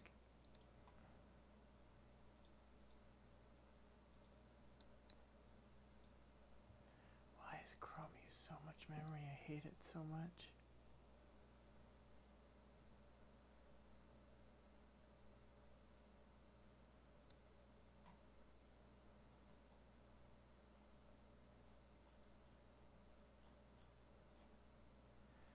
All right, yeah, I'm gonna have to bite the bullet on this one.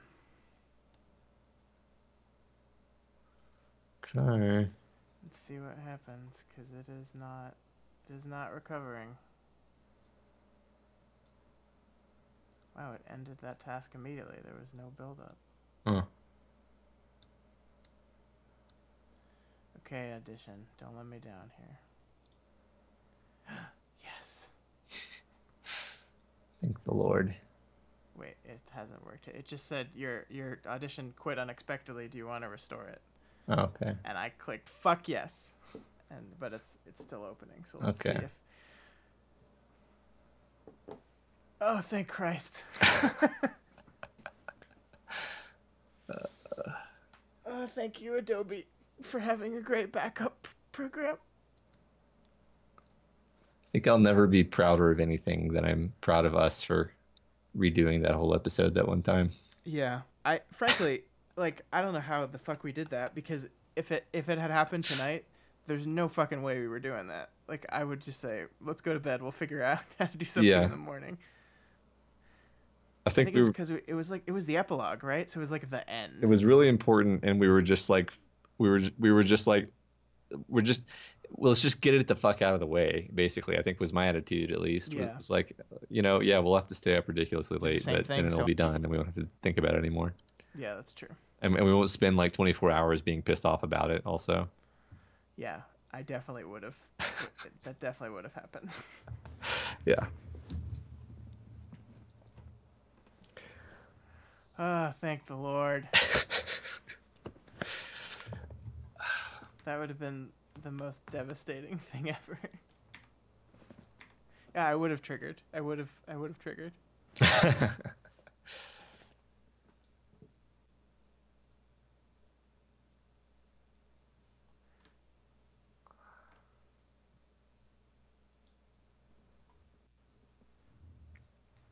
Oh, interesting. So you're glad that actually would have been an option. Yeah, I hadn't. That hadn't occurred to me, but I guess we could technically do that. Gleaming 5, is that what this is? Mm-hmm. Yeah.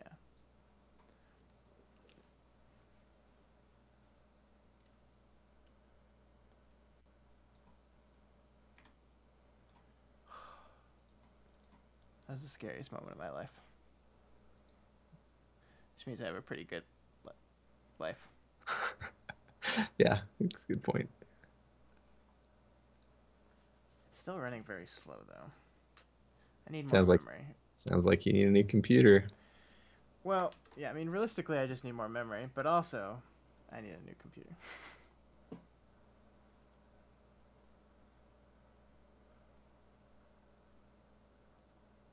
Only 85% of my memory is being used right now.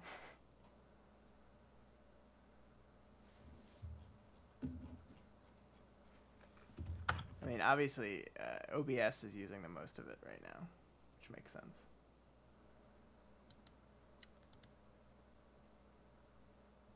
It's like And it's using a third of my CPU.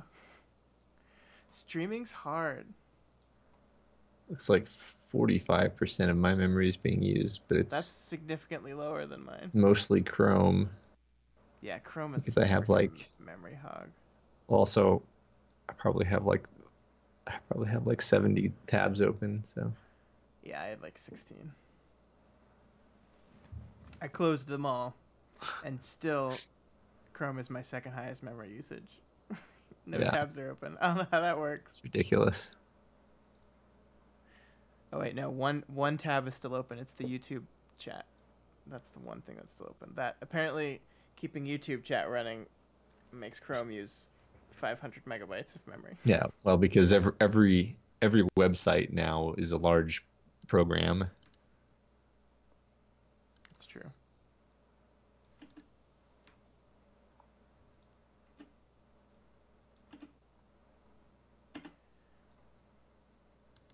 Oh, I'm so glad that this is live.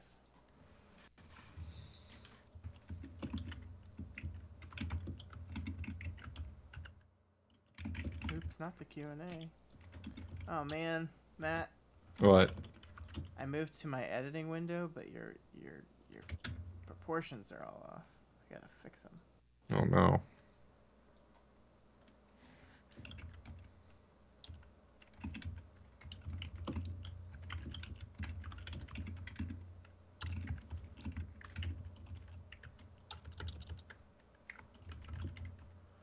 Well, if you're not feeling good, you can go. I'm gonna hang out until I Okay. finish editing. Yeah, I mean, I also have to wake up early for something tomorrow, so I will take you up on that. All right. But it was nice to hang out with everyone, as always. Yeah. All 50,000. What? All 50,000 of you. You just cut off big time. And I think your mic Oh. just switched back to your headphones. I briefly touched my mic, so it's fucked up again. Yeah. All right. Good night, everybody. Later, man.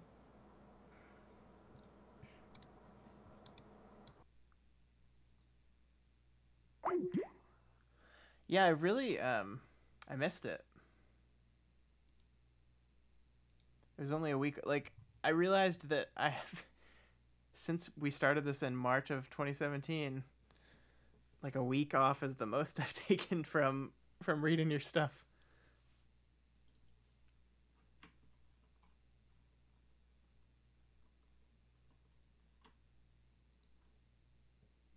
And it will be that way for the foreseeable future.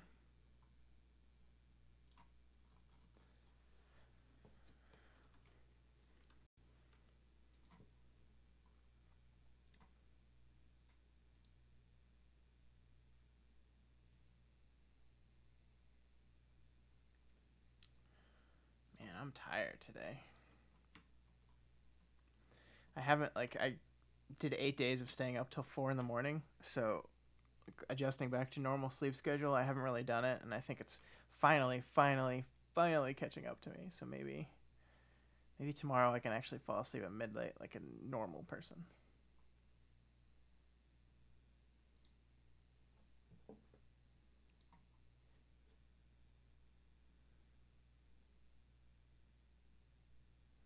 I'm gonna turn my AC on because it's hot in here. Sorry for the noise.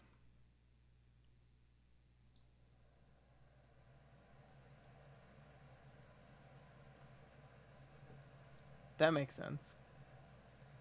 I think it someone posted on the Reddit the other day that Um, Ward is now like 45% of the word count of worm, which I know is no indicator for how far along in the book it is, but that surprised me.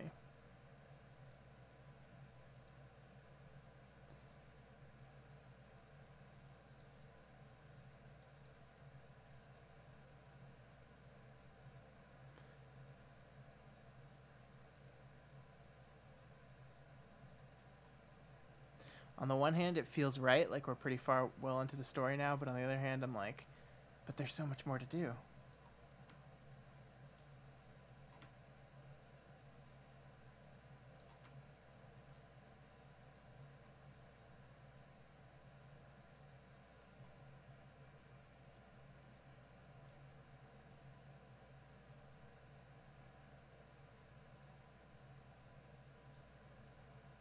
Goof Media Podcast Series.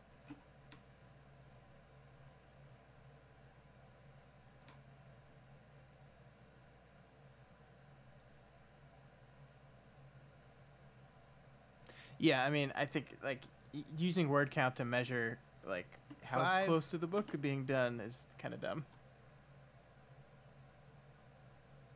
4, 3, 2, 1. Hey everybody, welcome. This week, Matt, what are you doing?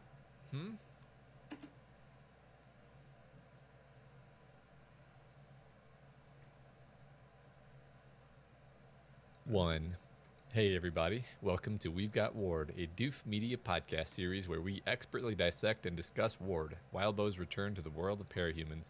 My name is Matt Freeman, and sorry I can't switch over to my co-host Scott anymore because he's dead. This is the weekly podcast where I eagerly dive into Wildbow's world of fake fratricide, leapfrogging identities, and alienating across the chapters even between of fake fratricide, leapfrogging identities, and alien-based death. Matt, why did you get so quiet? It's weird. Surprising because this is a story about people who are in a therapy group. Yeah. But just like the psychological depth and complexity, I just cannot get enough of that. Yeah, and we have in our protagonist a person that's very aware of, psychology. Hey everybody.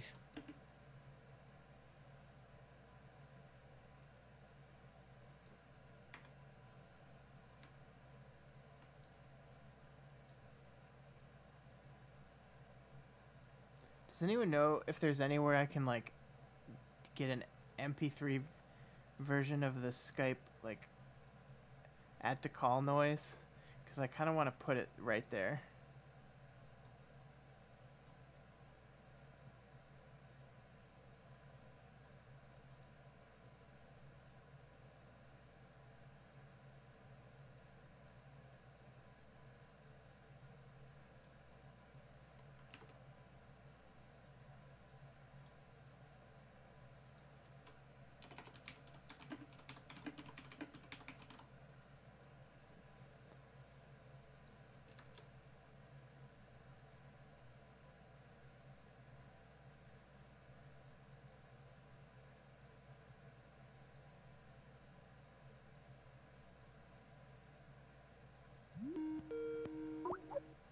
No, I don't want that one.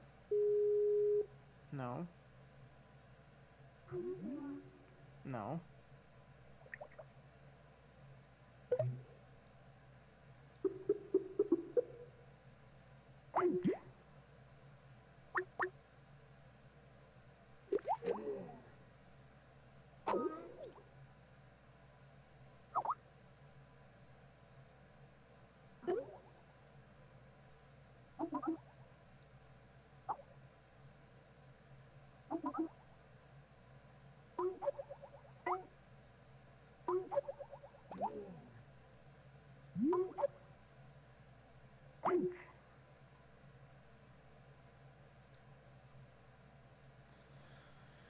It might be too much of an effort, and it might just be read as, like, people wouldn't actually think it's part of the joke and just think, like, Skype made a noise.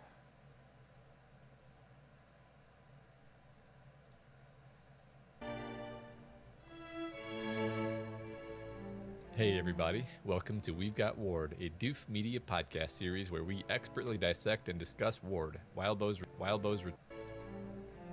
Hey everybody, welcome to We've Got Ward, a Doof Media podcast series where we Just see how interpret it this plays. ongoing web serial. This week, Matt, what are you doing? Hmm? It's kind of doesn't help that he's like so much quieter for some reason. Let me just fix that.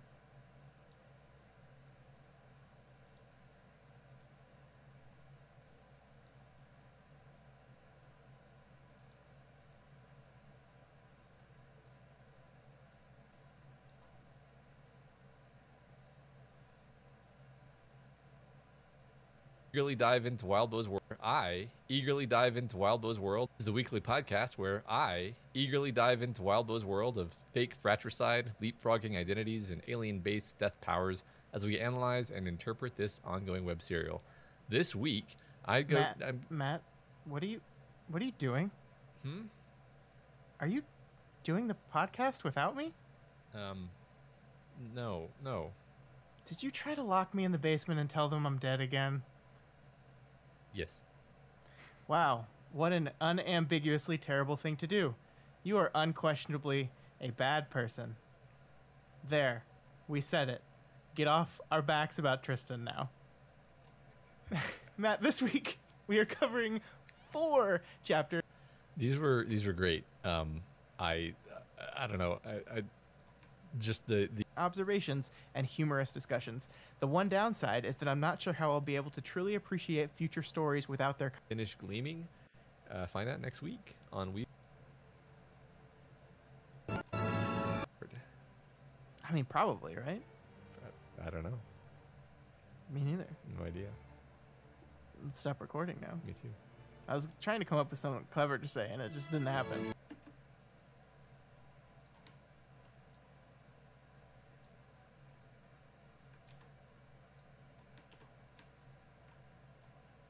Finish gleaming. Find out next week on We've Got Ward. Let's stop recording now. Me too.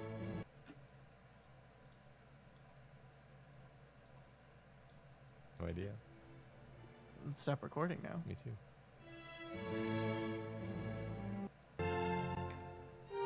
I was trying to come up.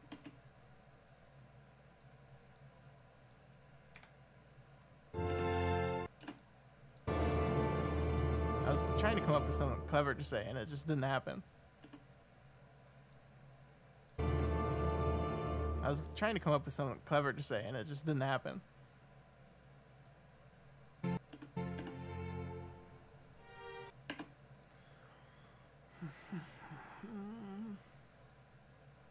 I'm rusty on editing too, because I didn't do it.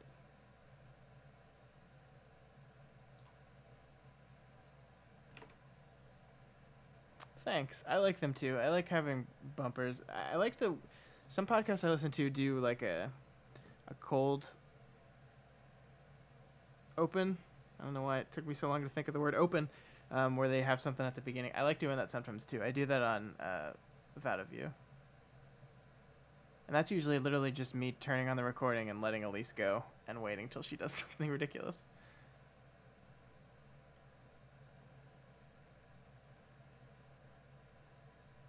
This is Adobe Audition.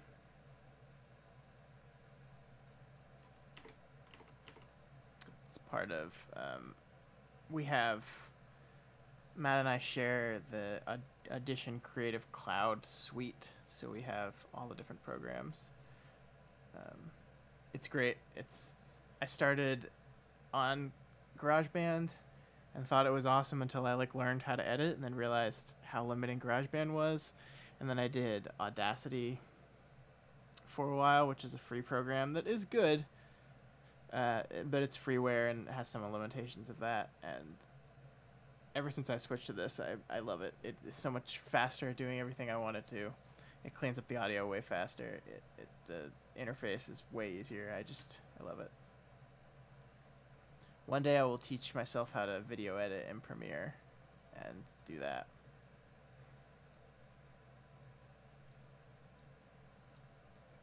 Matt, this week We are covering working together, them in tandem, them being they teammates at all. He's rarely switching out to Byron. He's not communicating to Byron that I think Tristan is actually correct about. I think the interesting thing to me here then is it says here no life. Oh,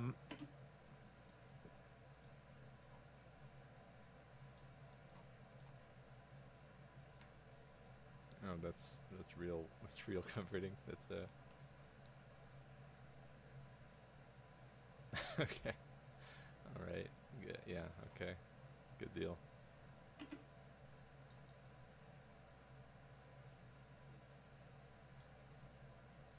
And I forgot to rehook up my backup device, so just don't lose your audio. Yeah, but I warned you, so we're good.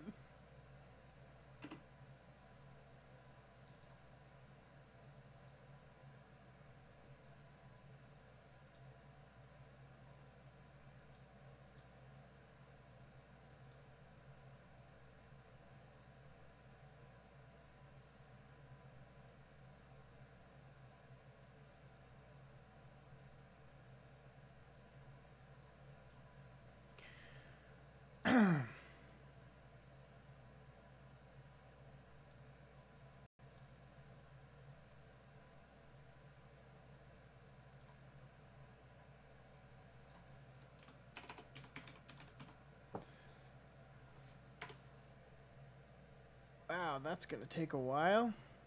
Just 12 minutes to mix down the file. That's kind of ridiculous.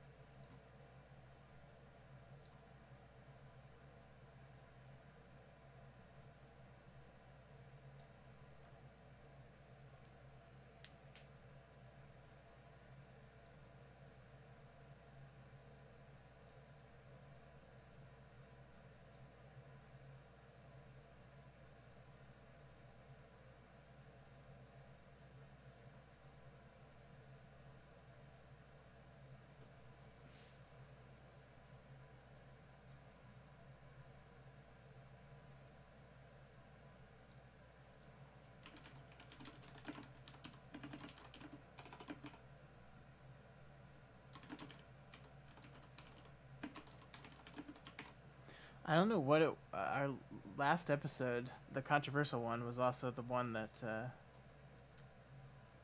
got the most downloads that we've got in a while.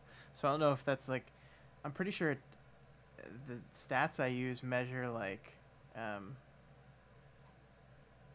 repeat downloads and count them separately. So I don't know if it's not people just like downloading it multiple times just to yell at us, but I don't know.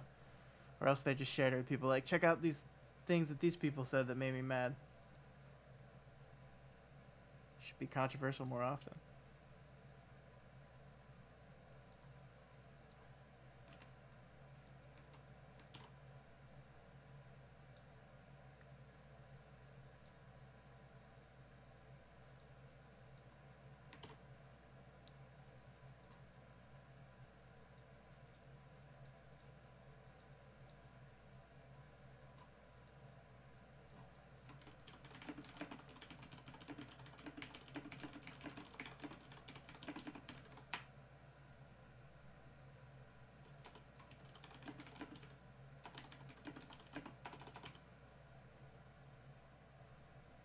Yeah, I mean it works.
What would I wish? I wish I could. Oh, I can.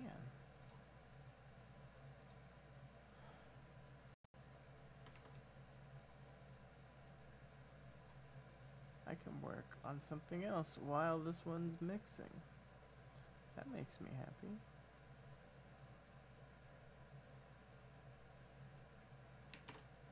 Yeah, I think you have to, like, to actually use that business model, I think you have to have a very distinct type of personality that does not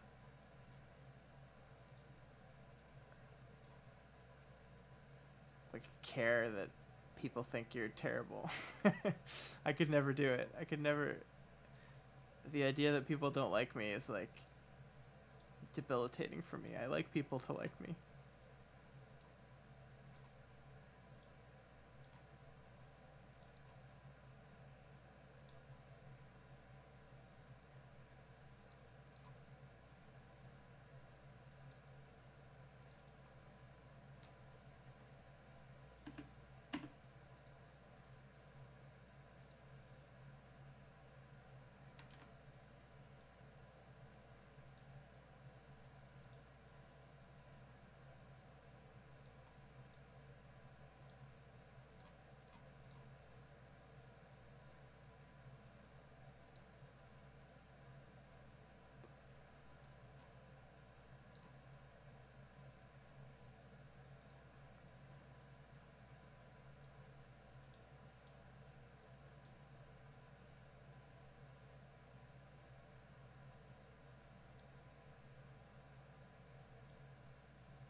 So let's see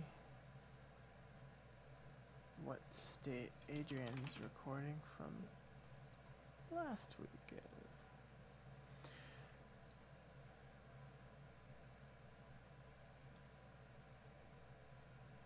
Just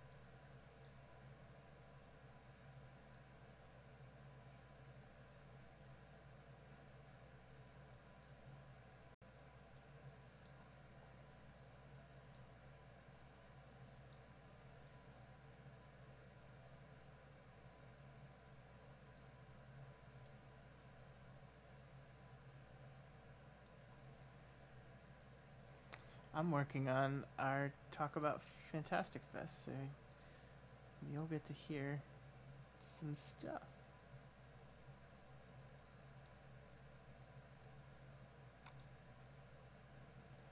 Let's see what the state of this, the quality of this recording is in.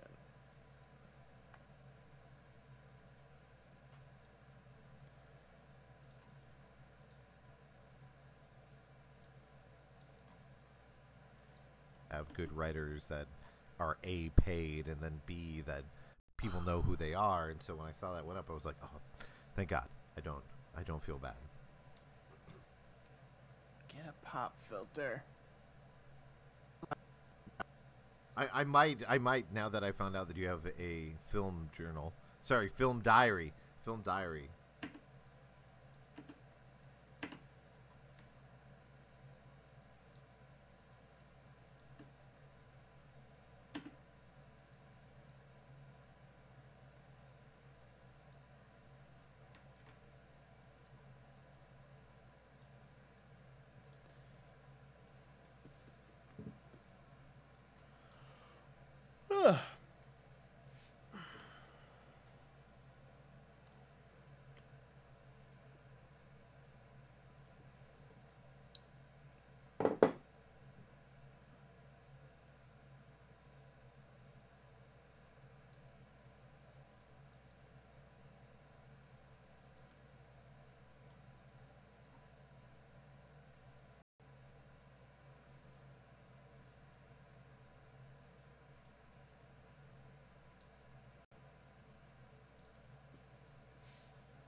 Yeah, I've got a few up and a few that are going to go up. That was the little insider trading thing that I that just finished, like the final edit of the movie, like 2 days. But what type of I'm doing the motion. You can't see me, Scott, but I'm throwing my arms up in the air.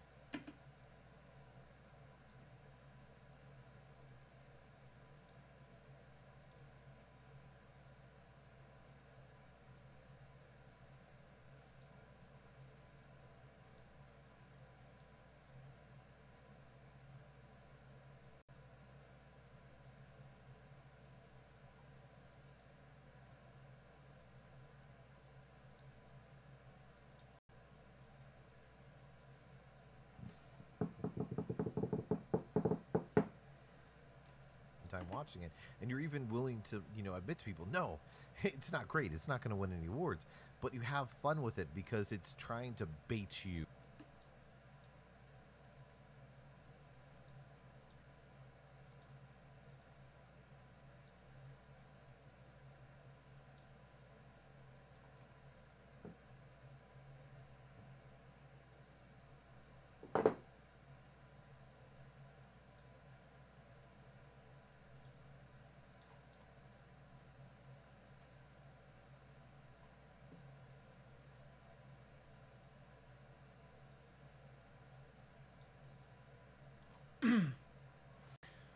Sorry, I got totally zoned in on something and forgot that I should be talking to people.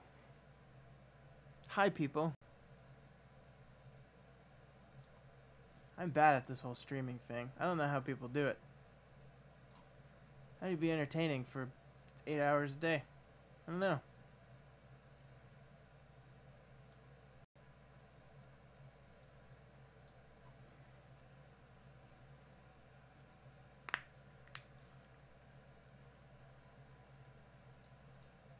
Or it's the same type of jump, every single time. Like each one of the jumps is different with like the different creatures that are doing it or the different setups that are causing it to happen.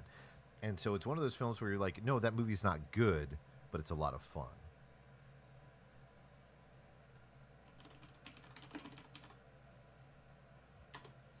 Yeah, I am still definitely bouncing back. I hope I'll be back to normal here pretty soon. I didn't get sick though, which is huge because like I think 2 of the 4 years I've gotten really sick after the festival because you're just around a bunch of people and there's germs everywhere. But I took emergency like shit tons of vitamin C every morning, and I think I dodged the sickness.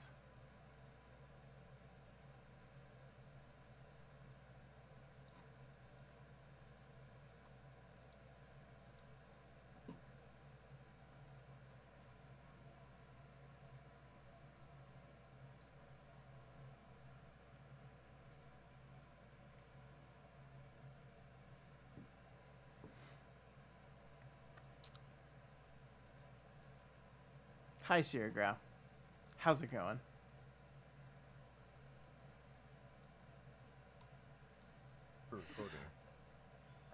Oh no, what have I done?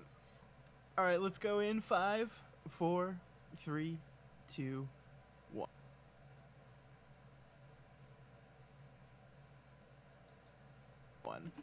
Alright, I am here on the podcast and talked. Are you gonna talk? See, I'm so out of practice talking with you. I don't know when it's okay to interrupt you. I get it. It was a joke. I get it. That's what they call humor, Scott. I know that since we've been apart, you might not know what that is. Yeah, your humor has only gotten better, and mine has only gotten worse. You had a sense of humor, so all right. So your humor has only gotten better, and mine has only gotten worse. I didn't know that you had a sense all right, of humor, so it's news to me. Jesus. So this is why we don't podcast together anymore. Yeah. So mean. So we're here to talk about fantastic. I don't want to say the night job because that makes it sound sketchy. Well, no, I mean, the other job. One of them is a night job technically. I mean, in Kansas City, person, I can easily go. Oh, this would play off of this really well. Let's pair these up and see what we can do from there. Awesome. So that's every Tuesday at the Kansas City Draft House. There you have reviews already up for or coming in the next few days. Yeah, I've got a few up and a few that are going to go up. That was the little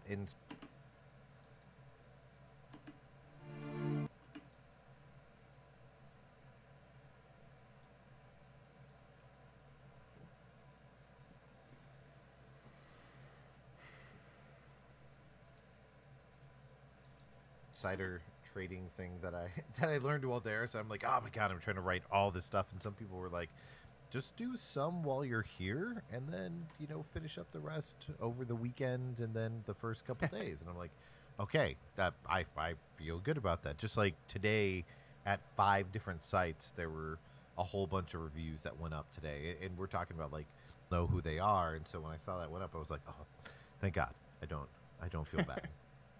Yeah, I've been noticing that too. So, yeah, you're definitely not the only one, especially when you're the only one down there covering it for the site. So not like I think, the I think that's understandable. Yeah, not like the other sites that have like 3 to 4 people with them. I mean, it's really hard to match these when he talks hour over of me. sleep. Oh yeah, that no.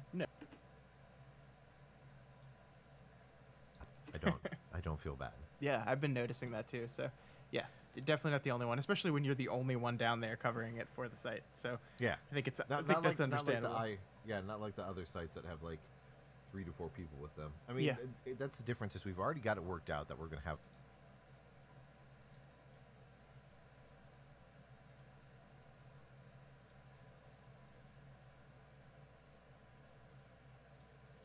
A couple more people next year, so I can try to do that thing that what's it called? An extra hour of sleep. Oh yeah, that no. No idea what we're talking about. What this film festival is. What's the simplest way to describe what this thing is? Well, I mean, depending upon who you want to ask, and I believe it as this because if you go with the technicality, but they are the biggest genre film festival in the U.S.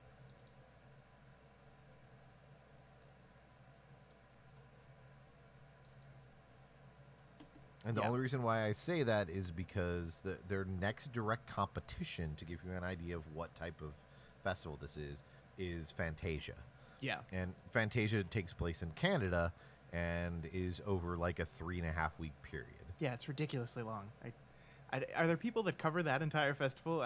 No. That's what because I was talking to Ted Geohagen, who most people would know because he directed Tomahawk recently, and We Are Still Here. Mm-hmm. But what most people don't know is that he started out as a PR guy, and he still does PR.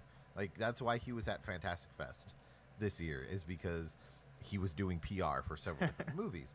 And I talked to him about it, and he mentioned, he's like, yeah, you can just come up for a few days or a week. He goes, no one stays the whole time. No one. So, but Fantastic Fest is, like I said, it's a genre film festival. And what that means is that kind of divides into, like, it'll be horrors, thrillers, sci-fi films, weird movies that don't really have any categories, rep screenings of movies that fit within that. So it's a wide gap, because you can also throw in like exploitation films, you can throw in like any number of weird action subsets fits into that. So there's a huge wide basis that it covers. Yeah, I think I like that answer, because the most common question I get when I say I'm going to this genre film festival is people say, what genre? And I'm like, all of them. It's just different. It's just different movies. It's exactly. Yeah. It's not going to be just your standard comedy and drama. You're not going to have. You'll have some of the prestige films depending upon what studios, like, what they want to show, but they're not going to be your average everyday film. You're not going to get A Star Is Born ever at Fantastic Fest unless it's a kaiju Star Is Born.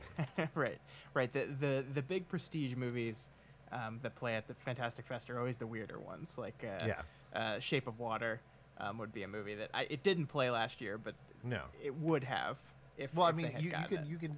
There were 2 big ones that they showed this year.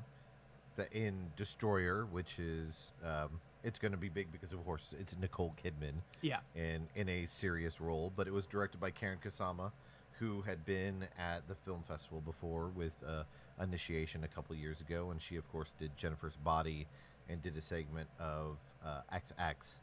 But because it's a cop film that stars Nicole Kidman and is going to be pushing for Oscar contention, that's a bigger one. At the same time, the secret screening that they had this year was Suspiria, which a couple years ago, when people like you and me were talking, we're like, oh, really? They're doing a remake of Suspiria? Grumble, grumble, grumble.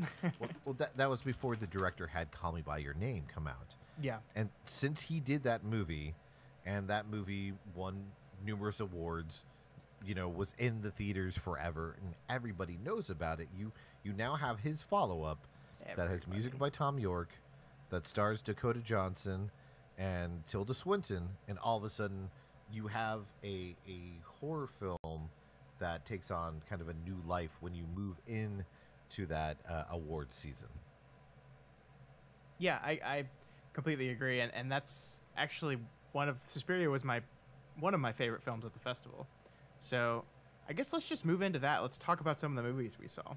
Sure. Because I think, so the way the film festival works is there are about 5 slots a day. You don't always get to all of them, but you try. We saw. Sure. Because I think, so the way the film festival works is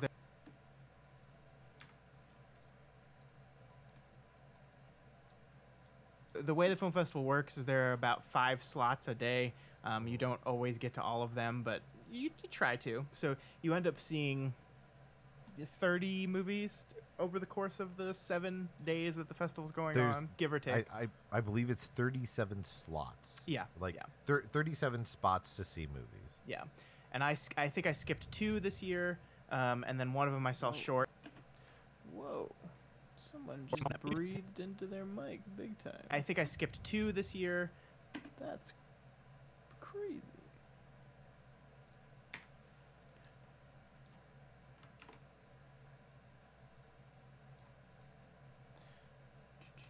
Oh, is it finally done?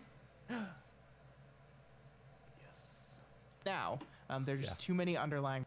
I didn't feel that I was doing that at all, and I'm sorry.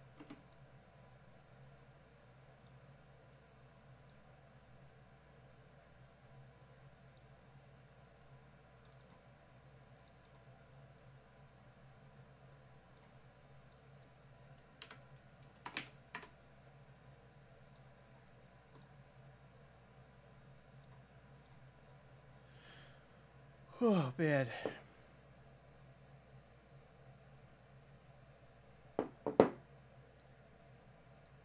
Alright, guys, I am about done and wrapping it up, and since I'm not actually awake enough to talk, I'll probably just shut this down. We'll be back next week. I think we're going to try to do it on Monday next week. Let me look up the calendar.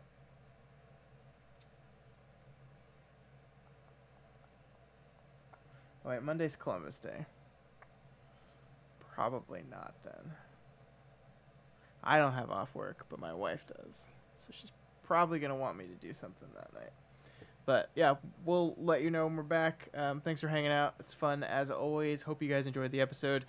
It will be out tomorrow morning in like 5 hours. But you guys have a good night.